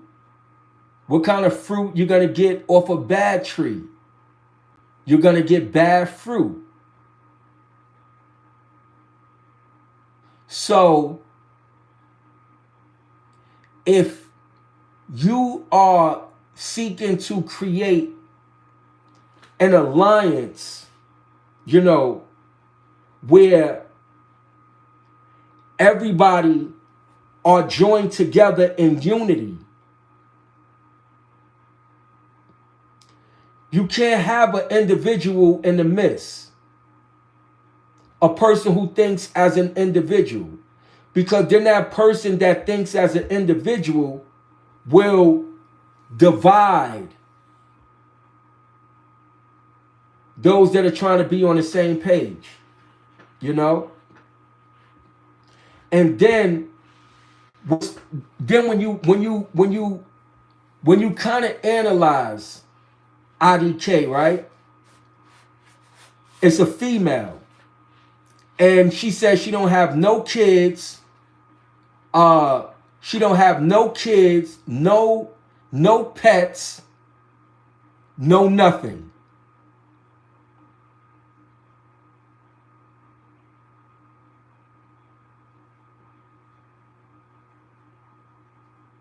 You know? And some people are like that, you know? Some people, ooh, that one just gave me a headache. That one just made my head hurt. That one just made my head hurt. I ain't gonna lie to you. No, it wasn't, but the thing is, it wasn't even the conversation. It was more the aura. It was more the aura. It's like you can feel the aura through the phone. I was able to feel the kind of individual that was through the phone. And it was making my stomach upset. It was making my stomach turn, you know? And even like when I said, okay, you know, I respect who you are. You know, I understand the kind of individual that you are. You know, I'm just not going to respond to you. And I went to try to carry on with the conversation. But it was my spirit was still like, you know, like I'm talking about where I'm sitting here right now, my stomach is in knots. And remember, it was no argument, it was no confrontation, but my stomach was in knots because I was able to feel that person's aura and spirit. And it didn't feel right. It don't feel right, you know? I try to just let it be, but, you know? Even Willow and the couple of Willows that we had in the building, like, they were just, you know, had they own opinions. But this one here, that was a negative spirit. That was negative energy. And if you look at the chat, Tom, and this how you could tell What's what? Because if you look at the chat, almost everybody disappeared from the chat. Almost everybody. When has that ever happened? When has that ever happened? Everybody disappeared from the chat.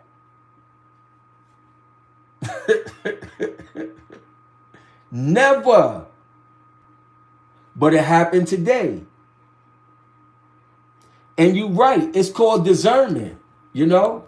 It's called discernment. And that evil, the evil in this world, is real. The negative in this world is real. You know? It's real. And it'll make your spirit upset. Like when you come across certain spirits. It's real. We have to protect ourselves against it. We got to protect our energy.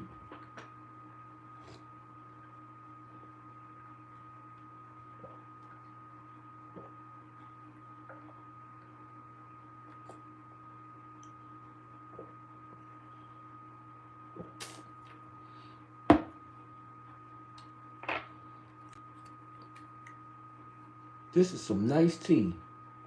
I ain't gonna lie to you.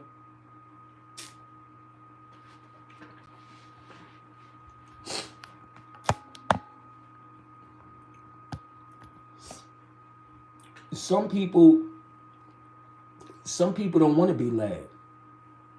You know? Some people don't want to be led. Some people just want to stay exactly the way that they are. And that's okay.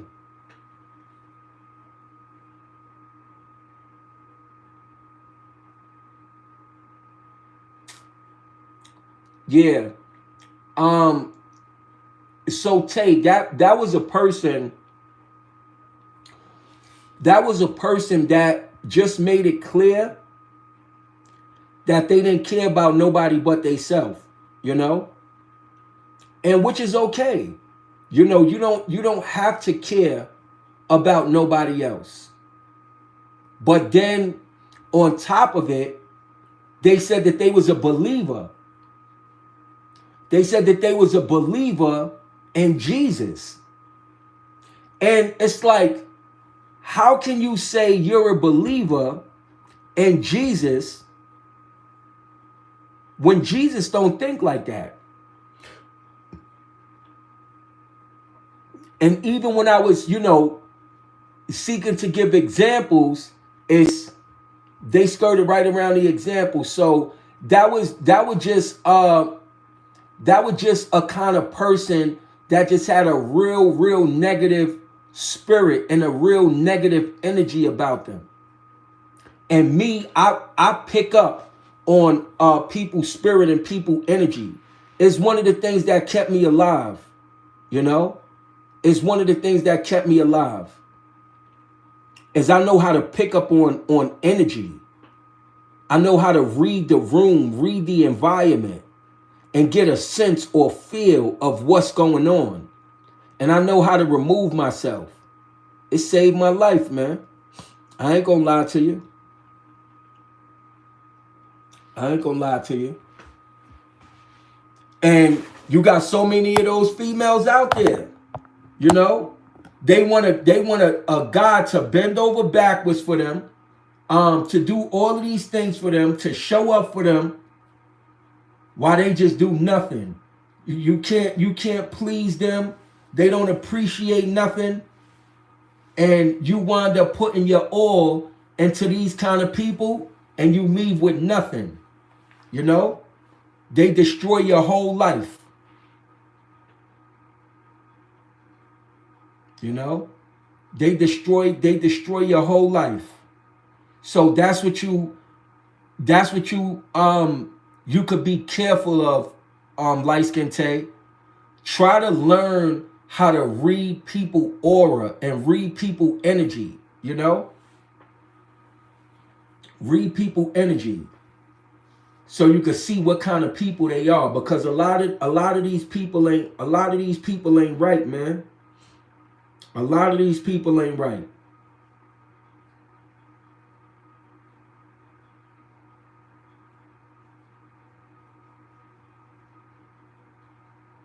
That's why you gotta stay in prayer. You gotta be on your toes in this world. You gotta be on your toes in this world and in this life.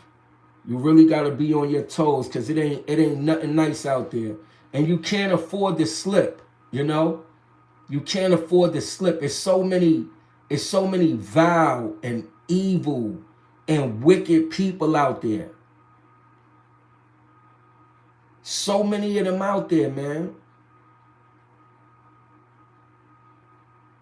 And you'll lose your life. You'll lose your life, or your whole life will go down the drain. Trusting the wrong people, dealing with the wrong people, embracing the wrong people.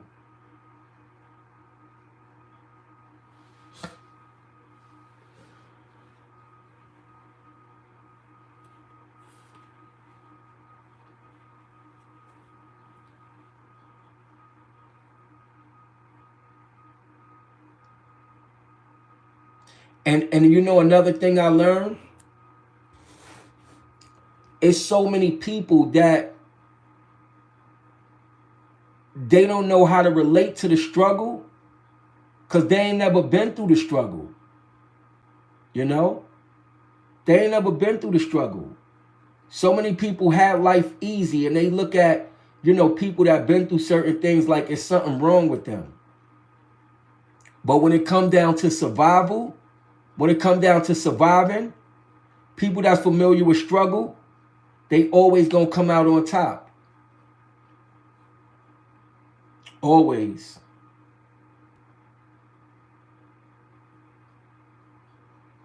It's just sad. It's so sad. It's so bad. Well, it's not all bad because Jesus Christ is life. You know? Jesus Christ is life. Bab 329, what's good, fam? Shout out to Bab 329 in the building. Checking in one time for the one time. What it do? What it do? So what's going on? What's going on with y'all Fridays? Light Skin Tay, what you into? What you getting into? What you getting into this Friday? What you got going on? Tom, what you got going on? What you got going on this Friday? What you getting into? Oh well, Tom, it's already late. Tom day is over. Bab, what's your Friday looking like? What you getting into? It's 12:30. What you getting into this Friday? Getting ready for bed. Just turned on YouTube and saw you alive. Oh, okay. Thank you. I appreciate you. I appreciate you checking in. Thank you for checking in. Get your rest, and we'll definitely catch it with you another time. Yeah, man. Get them 4 hours, especially if you got to go to work. I was hooping with friends this Friday. Okay, that's what's up. Do you know how to hoop, man? Or you just be on the court just throwing the ball, hoping that you could get it in the basket? Tell the truth. Was you on the courts or was you on a video game? Was you on a video game playing that 2K or something? Purely for fun. I'm really not good. Okay. That's what's up. Okay, got you. It's good exercise though. You know, it's definitely good exercise. How's school going? Are you going to school? If so, how's school coming along? How's school going, Light Skin Tay? My friend shit talk about me cause I'm tall, yet I can't hoop. Oh man. Don't be one of those. Don't be one of those that you tall enough and you could just stick your hand up and slam the ball in the basket, but you can't even control the ball. See, you gotta practice on that court when they not there. I remember I was younger, we used to play basketball for money, you know? We used to play basketball for money.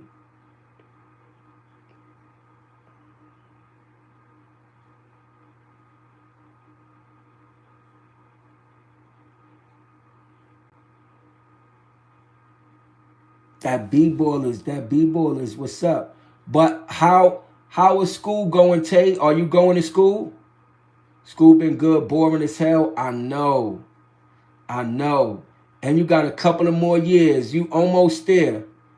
You got a couple of years. You're gonna be up out of there. You plan on going to college or you don't know? Yeah, he told me, man. He told me, he said one of y'all friends, one of his friends broke his nose on the first day of school. Cause they got into an argument. He said the dude said something about his mother. And they got into an argument. That was on the first day of school. I'm like, man, that's crazy. You know, that's why it's important. That's why it's important to know, you know, what's worth arguing about or not. Because that could have very well been a situation like you know how it is nowadays, Tay. It could have very well been a situation he get in an argument with somebody and they pull out that chopper or they pull out that switch. And it could have been over, you know? That's why it's like it ain't even cool. I was walking out of class when it happened too. It was wild. He was on the floor and the guy was already gone. Yeah, man. And it's like it's not even worth it. It's not even necessary. And this is what I'm saying. This is the kind of people, look, this is the kind of people that we got in this world nowadays, you know? How somebody call themselves your friend. Like how somebody call themselves your friend, like that's your muddy, you know? That's your muddy and like y'all get into an argument and he gonna punch you in the face, break your nose and then leave you on the floor. Like that's not cool. How and people like that call each other friends. It's like, man, I don't get it. You know? I don't get it. With friends like these, who need enemies? Who needs enemies? Who needs enemies? Word. It's just bad out there, man. It's bad. So bad. You plan on going to college, Tay, or you're not sure?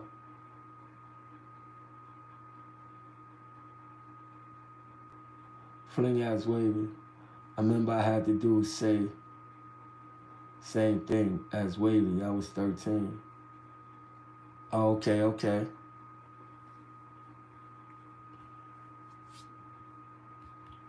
Tay, you plan on going to college after high school or what? What is looking like? I'm not sure what I want to do in the future, you feel me? What do you like doing?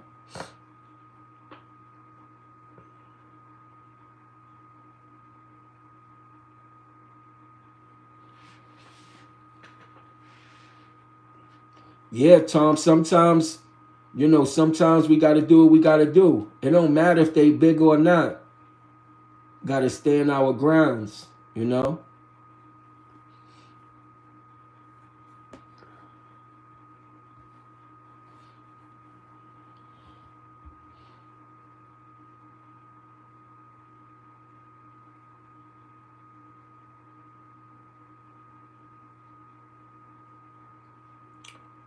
Tyrone, serious question for you. Yes, Bab, what's going on? What's the question, brother?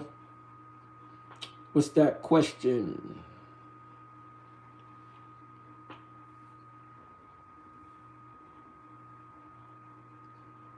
With friends like these, who need enemies? Who need enemies? Not for some time, We the dog them up off yesterday. See them go up on so long time. Make you almost up at 9.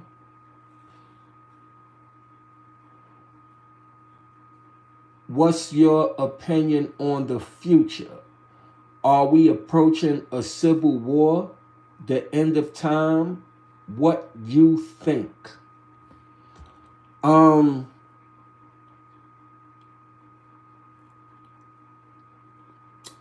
No, we're not approaching a civil war.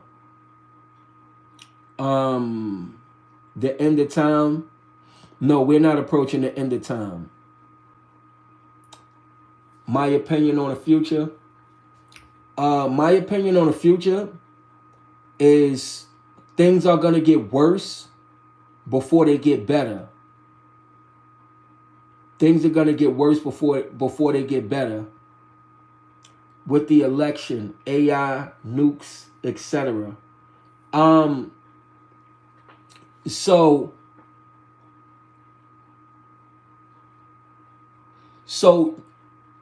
you gotta think about it, right? It's a few conflicts that's going on in the world right now that has the potential to get out of control, right? But a nuclear war means it's going to be over for everybody, because most countries are in an alliance with other countries. So be it if the US get hit with nukes or another country get hit with nukes, their allies is gonna nuke the other countries. You understand what I'm saying? And then the allies of that country is gonna nuke the other country. So life is gonna be over as we know it. And nobody is looking for life to be over. There's no threat that's that serious right now. There's no threat that's that serious. So in terms of what's going on in the world, there's a lot of power plays that's going on. You know, people are seeking to assert their dominance and their influence, you know, so that they could be powerful. But if you want to be honest and technical, a lot of these countries have heat-seeking missiles. You know, like the United States have like a whole space station up there where, you know what I'm saying, they could detect any kind of weapons that's going to be fired. And, you know, like the technology is just so crazy right now. Or most every country spying on each other, you know, and then they at the Olympics with each other. Like, you see what I'm saying? Okay, all of these countries got war and they got beef and they got issues with each other, but then they all at Paris, you know, at the Olympics competing against each other. So it's like, you know, it's like, what war? People, it's conflicts every so many years. A conflict breakout between countries all over the world. And, you know, that's just what happened. You know? That's just what happens. That's just part of life.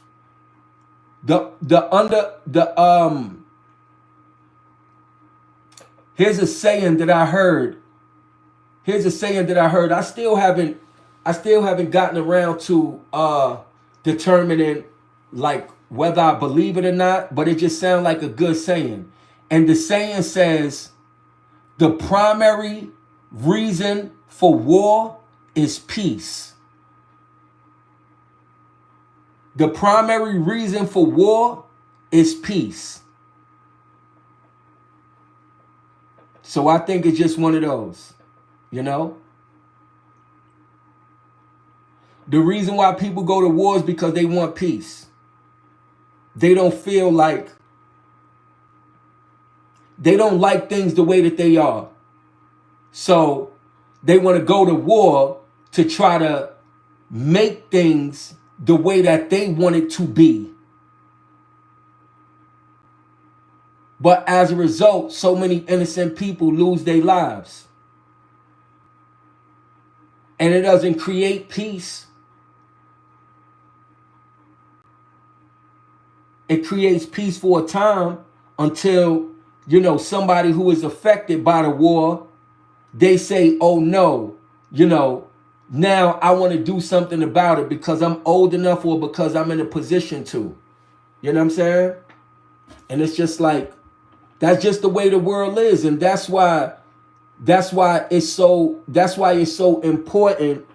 That's why it's so important and it's so necessary that, people have a stronger mind than what it is that they have. People have a greater understanding than what it is that they have.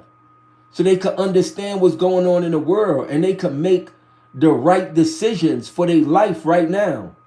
You know?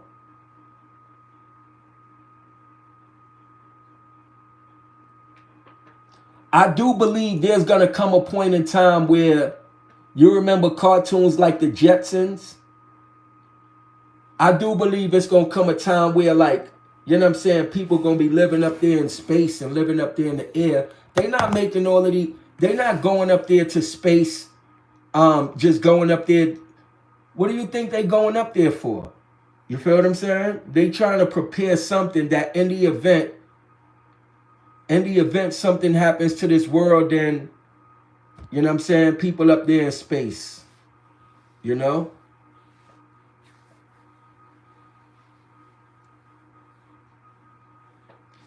Well, doomsday and conspiracy theorists, they've been having their doomsday conspiracies for the longest. For longer than I was born. It's been, these doomsday conspiracies. But that's just what they feel. You got people that have been living their whole life preparing for the end of the world. You know?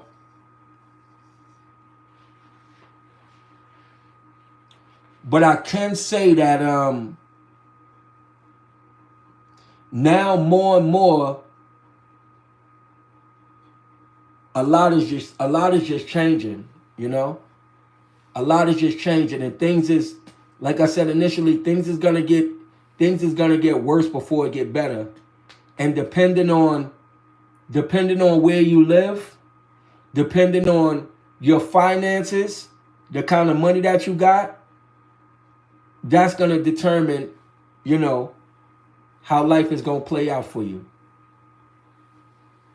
That's what's gonna determine that. Sweet Like Honey is in the building. What it do? What it do?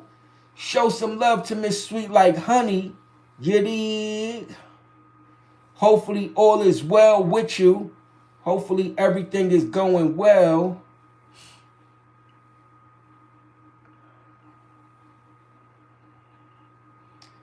Bab said Elon going to Mars in a Cybertruck. Yo, that's crazy. That's crazy. But they building something. They doing something, you know?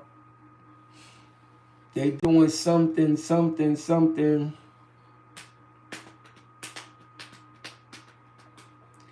And we gonna hear about it about 30, 40 years from now.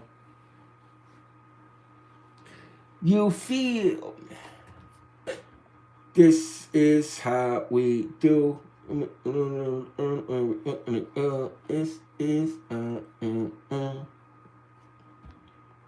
Okay, Tom, just a lot on my mind. What's on your mind, Lauren? What's going on? Talk to the people. Let us know what's going on with you.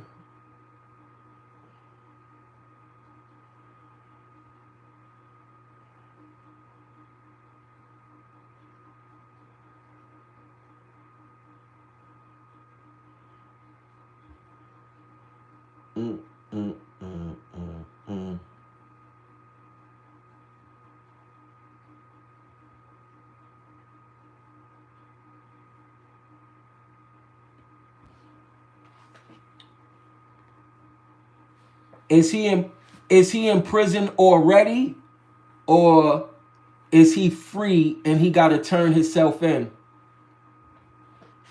Is he in prison already, or is he free and he got to turn himself in soon?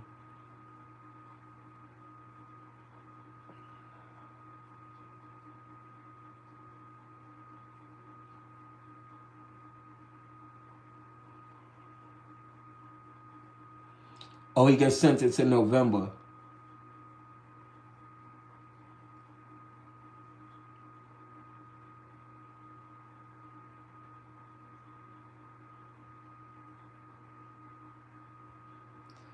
Is he free right now?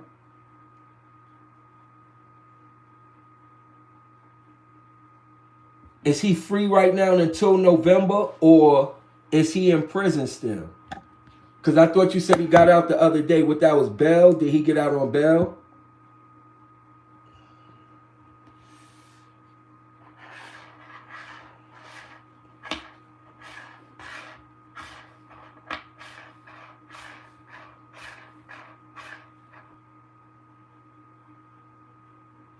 Oh, he's free until November. Okay, okay. And what did they charge him with, or is it like just a parole violation or something? What did they charge him with, and what did they charge him with, or is it a parole violation?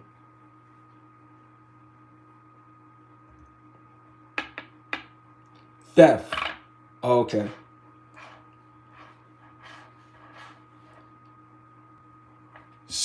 So the question is, do he do 85%, or he got to do day for day?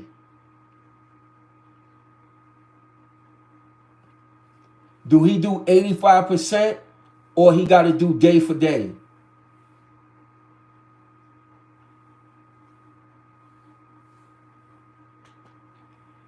Yeah, it must 9 months. Okay. So that's about 85%. So now the question is, the question is this: is he gonna have to go to prison, or is he gonna be in a county jail? Yeah, Tay, that's how it worked. If it's over $500, it's a felony. So he probably got over $500 in valuables. So he probably got grand theft because they had him on camera going to a few stores. He's going hard in the stores. Okay. Wow. But I mean, he did, you said he did time already, right? So he should be good. Yeah. Because if he didn't do that time before, they probably would have gave him probation. But a good thing is they letting him stay out until November. So that's the good thing. But how is he feeling? How is he feeling? What is his thoughts? What is his feelings? How is he feeling?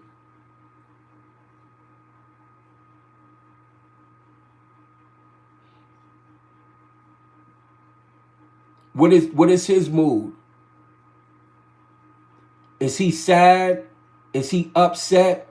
Or he just like, well, just got to deal with it? Like, what is he feeling?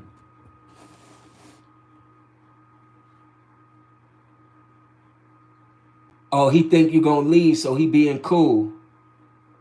Okay.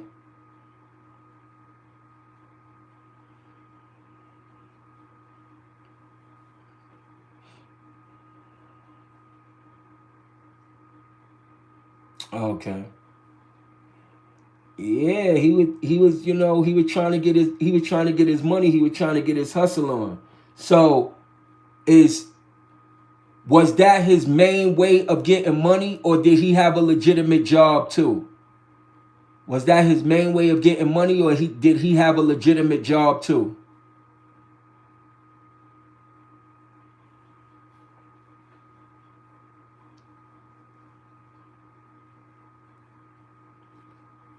Was that his main way of getting money, or did he have a legitimate job too?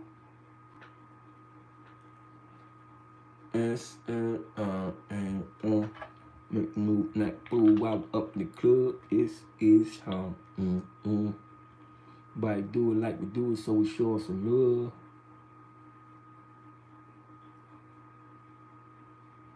This is how we do. Yep.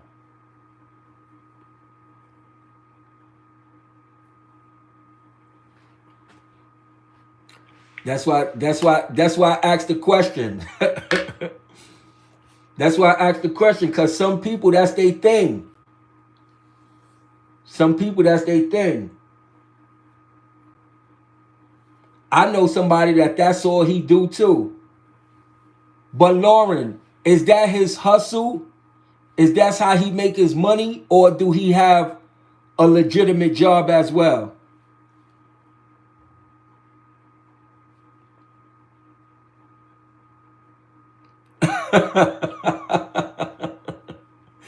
He probably got about two or three of them. He probably got about two or three of them. But see, that's the thing, yo. That's the thing about, yo. Listen to this. Listen to this, Tay and Tom. So the thing about California is California got something called a 3-strike law, right? Where you could do 2 crazy serious crimes, and then you could catch a crime like shoplifting, and if it's a felony, you get the rest of your life in jail. California laws is crazy. They got a 3 felony strike. It's called a 3-strike law. You catch 3 felonies, automatic life in jail. He liked the glamorous things in life. I'm simple. Yes, he got a job. Well, if he liked the glamorous things in life, tell him, man, he gonna have to figure something else out. Like, he gonna have to learn how to rap.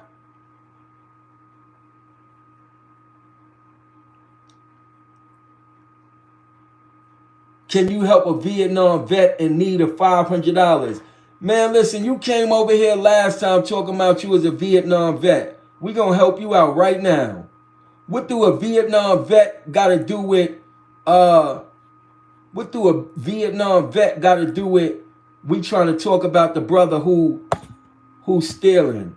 Come on, man. Big Hog, you better go in them stores. You better go in them stores and get your $500 worth. He come around here talking about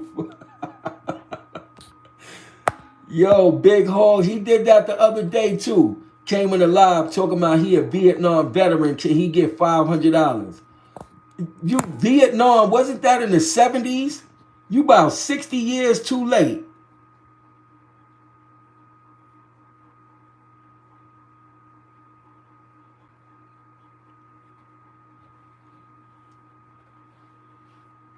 Yeah, but if he loved diamonds, he gotta find another way. Yeah, Cali and New York different. So in New York, like, you got people that steal all the time, but if they give you a year, you'll stay in the county jail. You don't go to prison. You know, if you got a year, unless you stay in the county jail, you don't go to prison.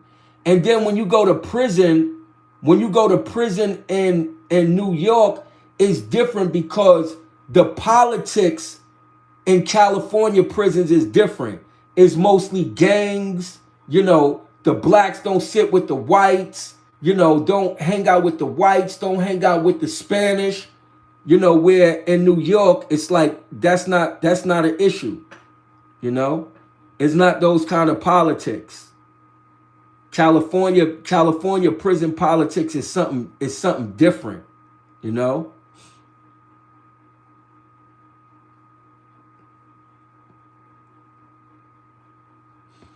But Lauren, the question is, what is he gonna do to keep himself from going to prison next time?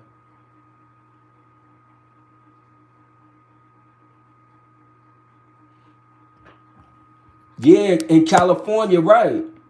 And you know, it's in California, it's like it's a lot of predators, you know? It's a lot of predators. So if you're not part of a gang, then you gonna join a gang. Or pretty much you just gonna be a victim for anybody, you know? It's different. He only got it. Listen, Lauren, he only got a year. You gonna start thinking about leaving, And by the time you get ready to leave him, he gonna be on his way home already. He gonna be on his way home already. Yeah, California prisons is different.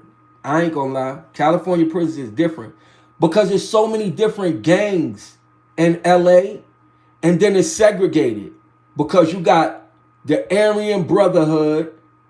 You got the Aryan Brotherhood, which is the white supremacists. Then you got the Mexican Mafia and those kind of gangs. Then you got the Bloods and the Crips and the Black Guerrilla Family and all of the. It's like it's so many different gangs in LA. And you know, they got gang politics. You don't mix and mingle, you know, with other races. You don't mix and mingle with other races that cause issues. But New York prison is not like that. You mix and mingle with who you want. You know?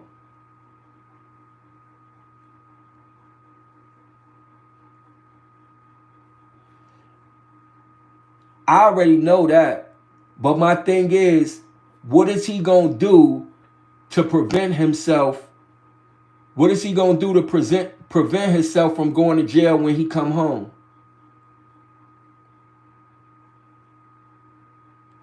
Yeah. Yeah, you got that's and you got religions in New York State prison too.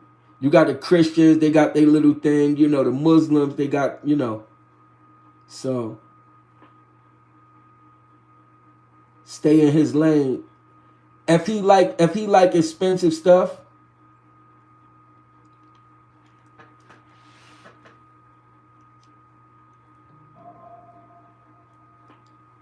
but he wasn't in the streets, he was in the stores. It's a difference. He wasn't hanging out in the streets, he was hanging in the stores. Lauren Tate asks, after he do the 9 months, do he got community service or do he have community supervision after he do the time? Oh, it's just straight 9 months and he done. Okay, that's cool. That's cool.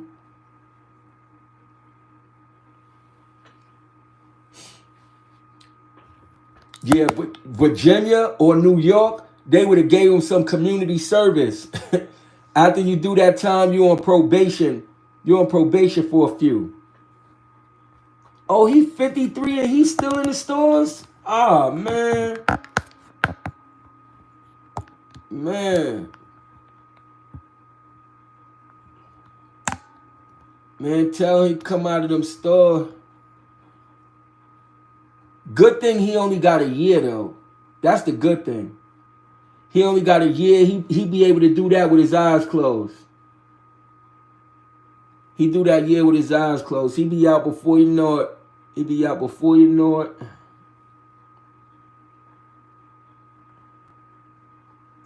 That's what I'm saying. Yo, Tay, I agree with you. That's what I don't get that part. It's like at a certain age, it's some things you just gotta stop doing. Yeah, but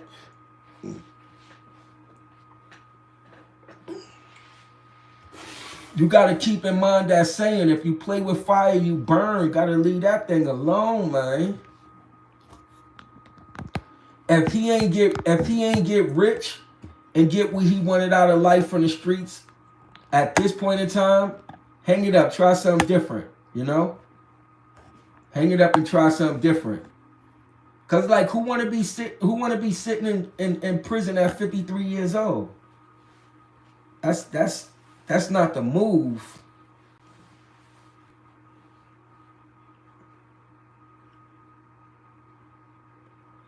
Oh, but Lauren, you said he be flaming, huh? You said he be flamed up?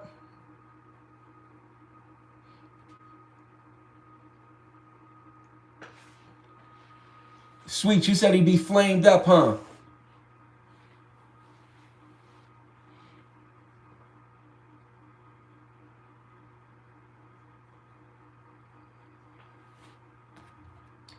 Sweet TB flamed up. Red light. Red light. That's so woo. That's what he on.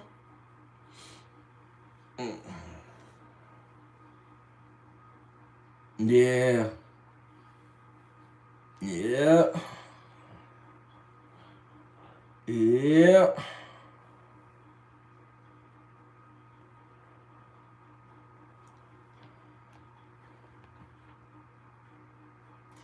Flamed up, meaning gang, gang, gang.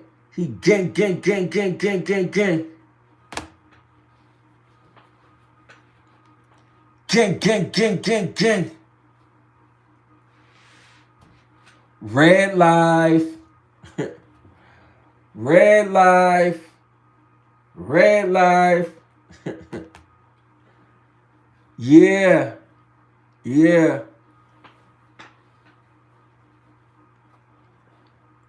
Yeah.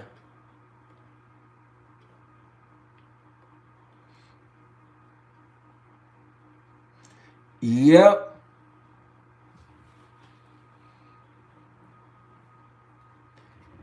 He repping that. He repping that. You see that color? He repping that.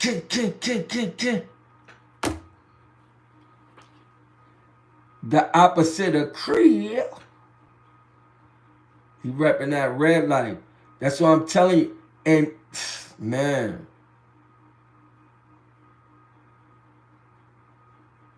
Yeah, the politics there is different. Bompton. For sure. Yep. There you go. You got it, Tom. You got it, Tom. You got it. Yep. He bumped in.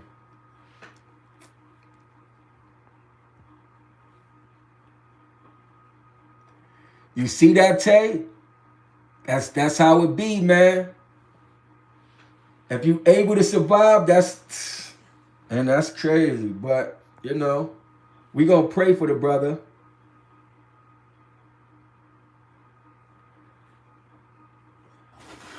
No, that's where he go see all of his homies at. That's where he go see all his homies at. And it's crazy because he go to prison.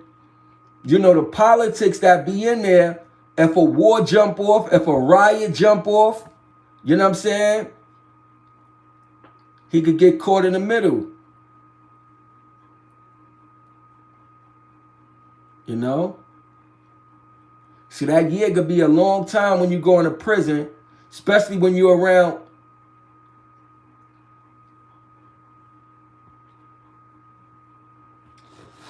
Oh, me, I get it. Me, I had some McDonald's. I ain't really eat much. You know.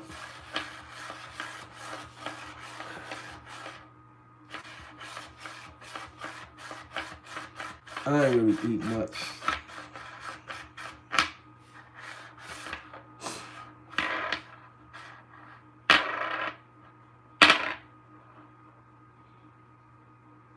Yeah, today was one of those days I wasn't, you know, I wasn't too hungry. That was all I ate all day, McDonald's one time.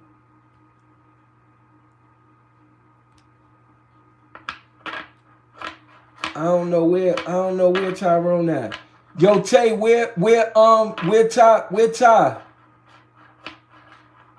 Where Tyrone, Tay?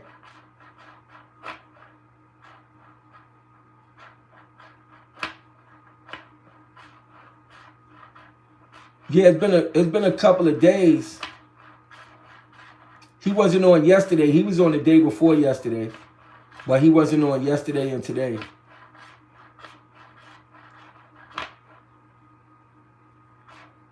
Yeah. Oh, okay. That's what's up. Yeah, I'm about to go to bed too. I'm about to end this. And I'm gonna be on tomorrow. We on tomorrow, Saturday. but we're not going to be on Sunday. Oh, he didn't go to school yesterday?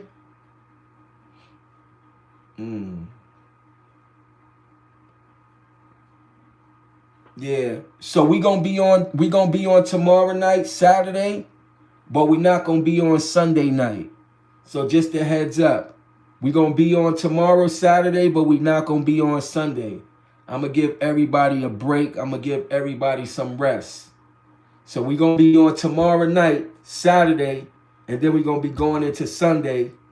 And then Sunday going into Monday, we're not gonna be on because that's Labor Day. That's Labor Day weekend.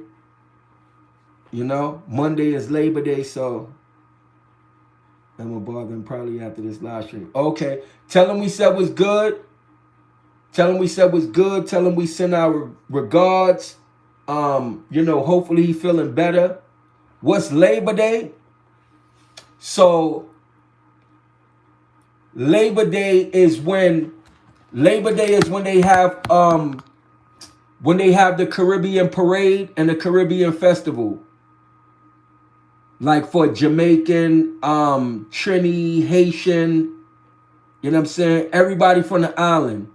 It's like a day where we all get our, you know, our celebration here. They have like the floats. They have the music in the street. You know what I mean? Dancing in the street and all of that. I'm pretty sure they have like Labor Day parade. I'm pretty sure they have Labor Day parade. And yeah, y'all have y'all's in mid-September. Yeah, so ours is coming up. This is our weekend right here. This is our weekend. So it usually be lit. It usually be lit, you know? Usually be lit. No, not like the 4th of July. It's just like, it's like the West Indian Day. Well, look, it's like the 4th of July because it's like the 4th of July because people be having cookouts, barbecue and stuff like that. But then it's also like that weekend where like all the people from the islands, they have their little festivities, you know? So you hear a lot of cars riding by with, you know, playing all type of West Indian music. They cars be draped up in the flags. They be tying the their country flag on their door handle. You know what I'm saying? Be riding around. So yeah, it's similar to the UK. It's similar to the UK. It's similar to Pasa Pasa in Jamaica. Similar to Carnival in Trinidad. Yeah. Yep. So it's this weekend.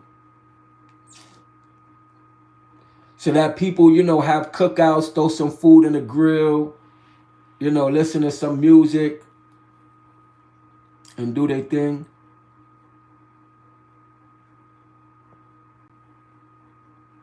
Yeah, that's the easiest way to call it, Carnival. So to give you the clearest understanding, that's what it's called, Carnival. That's the easiest way to pull it. Yeah, it'd be the best times, but a lot of times it'd be dangerous over here. You know what I'm saying? Because, you know, some people don't know how to just go and enjoy themselves and have a good time. It always be some next something. So, you know, you got to know how to just go in and do your thing and boom. Yeah, man, get red up. Yeah. Man, get red up and start cut. You know? Start cut. So, but it's cool though. Yeah, so we definitely going to be live at 10 o'clock, you know, later tonight. We definitely going to be live. I just wanted to give y'all the heads up. Eat some chicken and bounce, show face, then go. A little bit more, you know what I'm saying? You just, you know, because it's the whole 3-day weekend. So it's all celebration like the whole weekend. You know? Yeah, sticky, you know? So you gotta, you know what I'm saying? You know? You gotta, you know what I mean? Right. So, yeah, you wanna go and have a good time and, you know, just be safe and, you know what I'm saying? But it's certain things you can't prevent from happening. It just be happening. So just go deal with the festivities, you know. Some people go for that. You know what I'm saying? Some people go for that because the islands is the islands and it's gonna be what it's gonna be. You know? So it's so good. It's so good. Yeah. So good. Yeah, so everybody have a blessed evening. You know what I'm saying? Be good. Much blessings. Appreciate y'all being in the chat. We definitely gonna be live to later on tonight at 10. And then the day after, you know, we're gonna take the day off. And then we'll be back live on Monday. And I'm gonna post something tomorrow. So, you know, y'all have a reminder. It's gonna be barbecue, cookout, all of them. You know what I'm saying? It's gonna be light.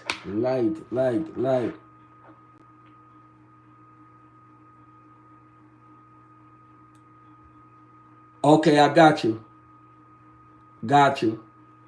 I definitely post a thing. So you can kinda I definitely do. I got you. Got you.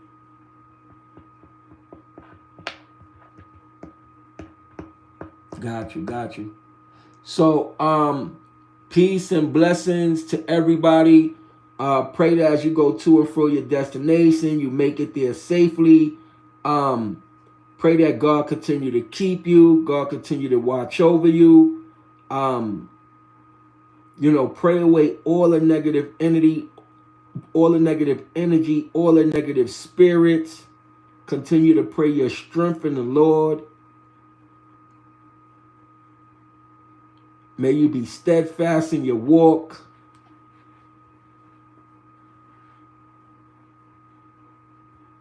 And may the Lord continue to grant you mercy and blessings. In his name we pray. Amen. Amen. Blessings, y'all be good. This is your boy Tyrone Hunt, and that concludes another edition of What's Really Good Entertainment. I am the messenger, signing off, and I'll definitely see y'all tomorrow at 10. Be good.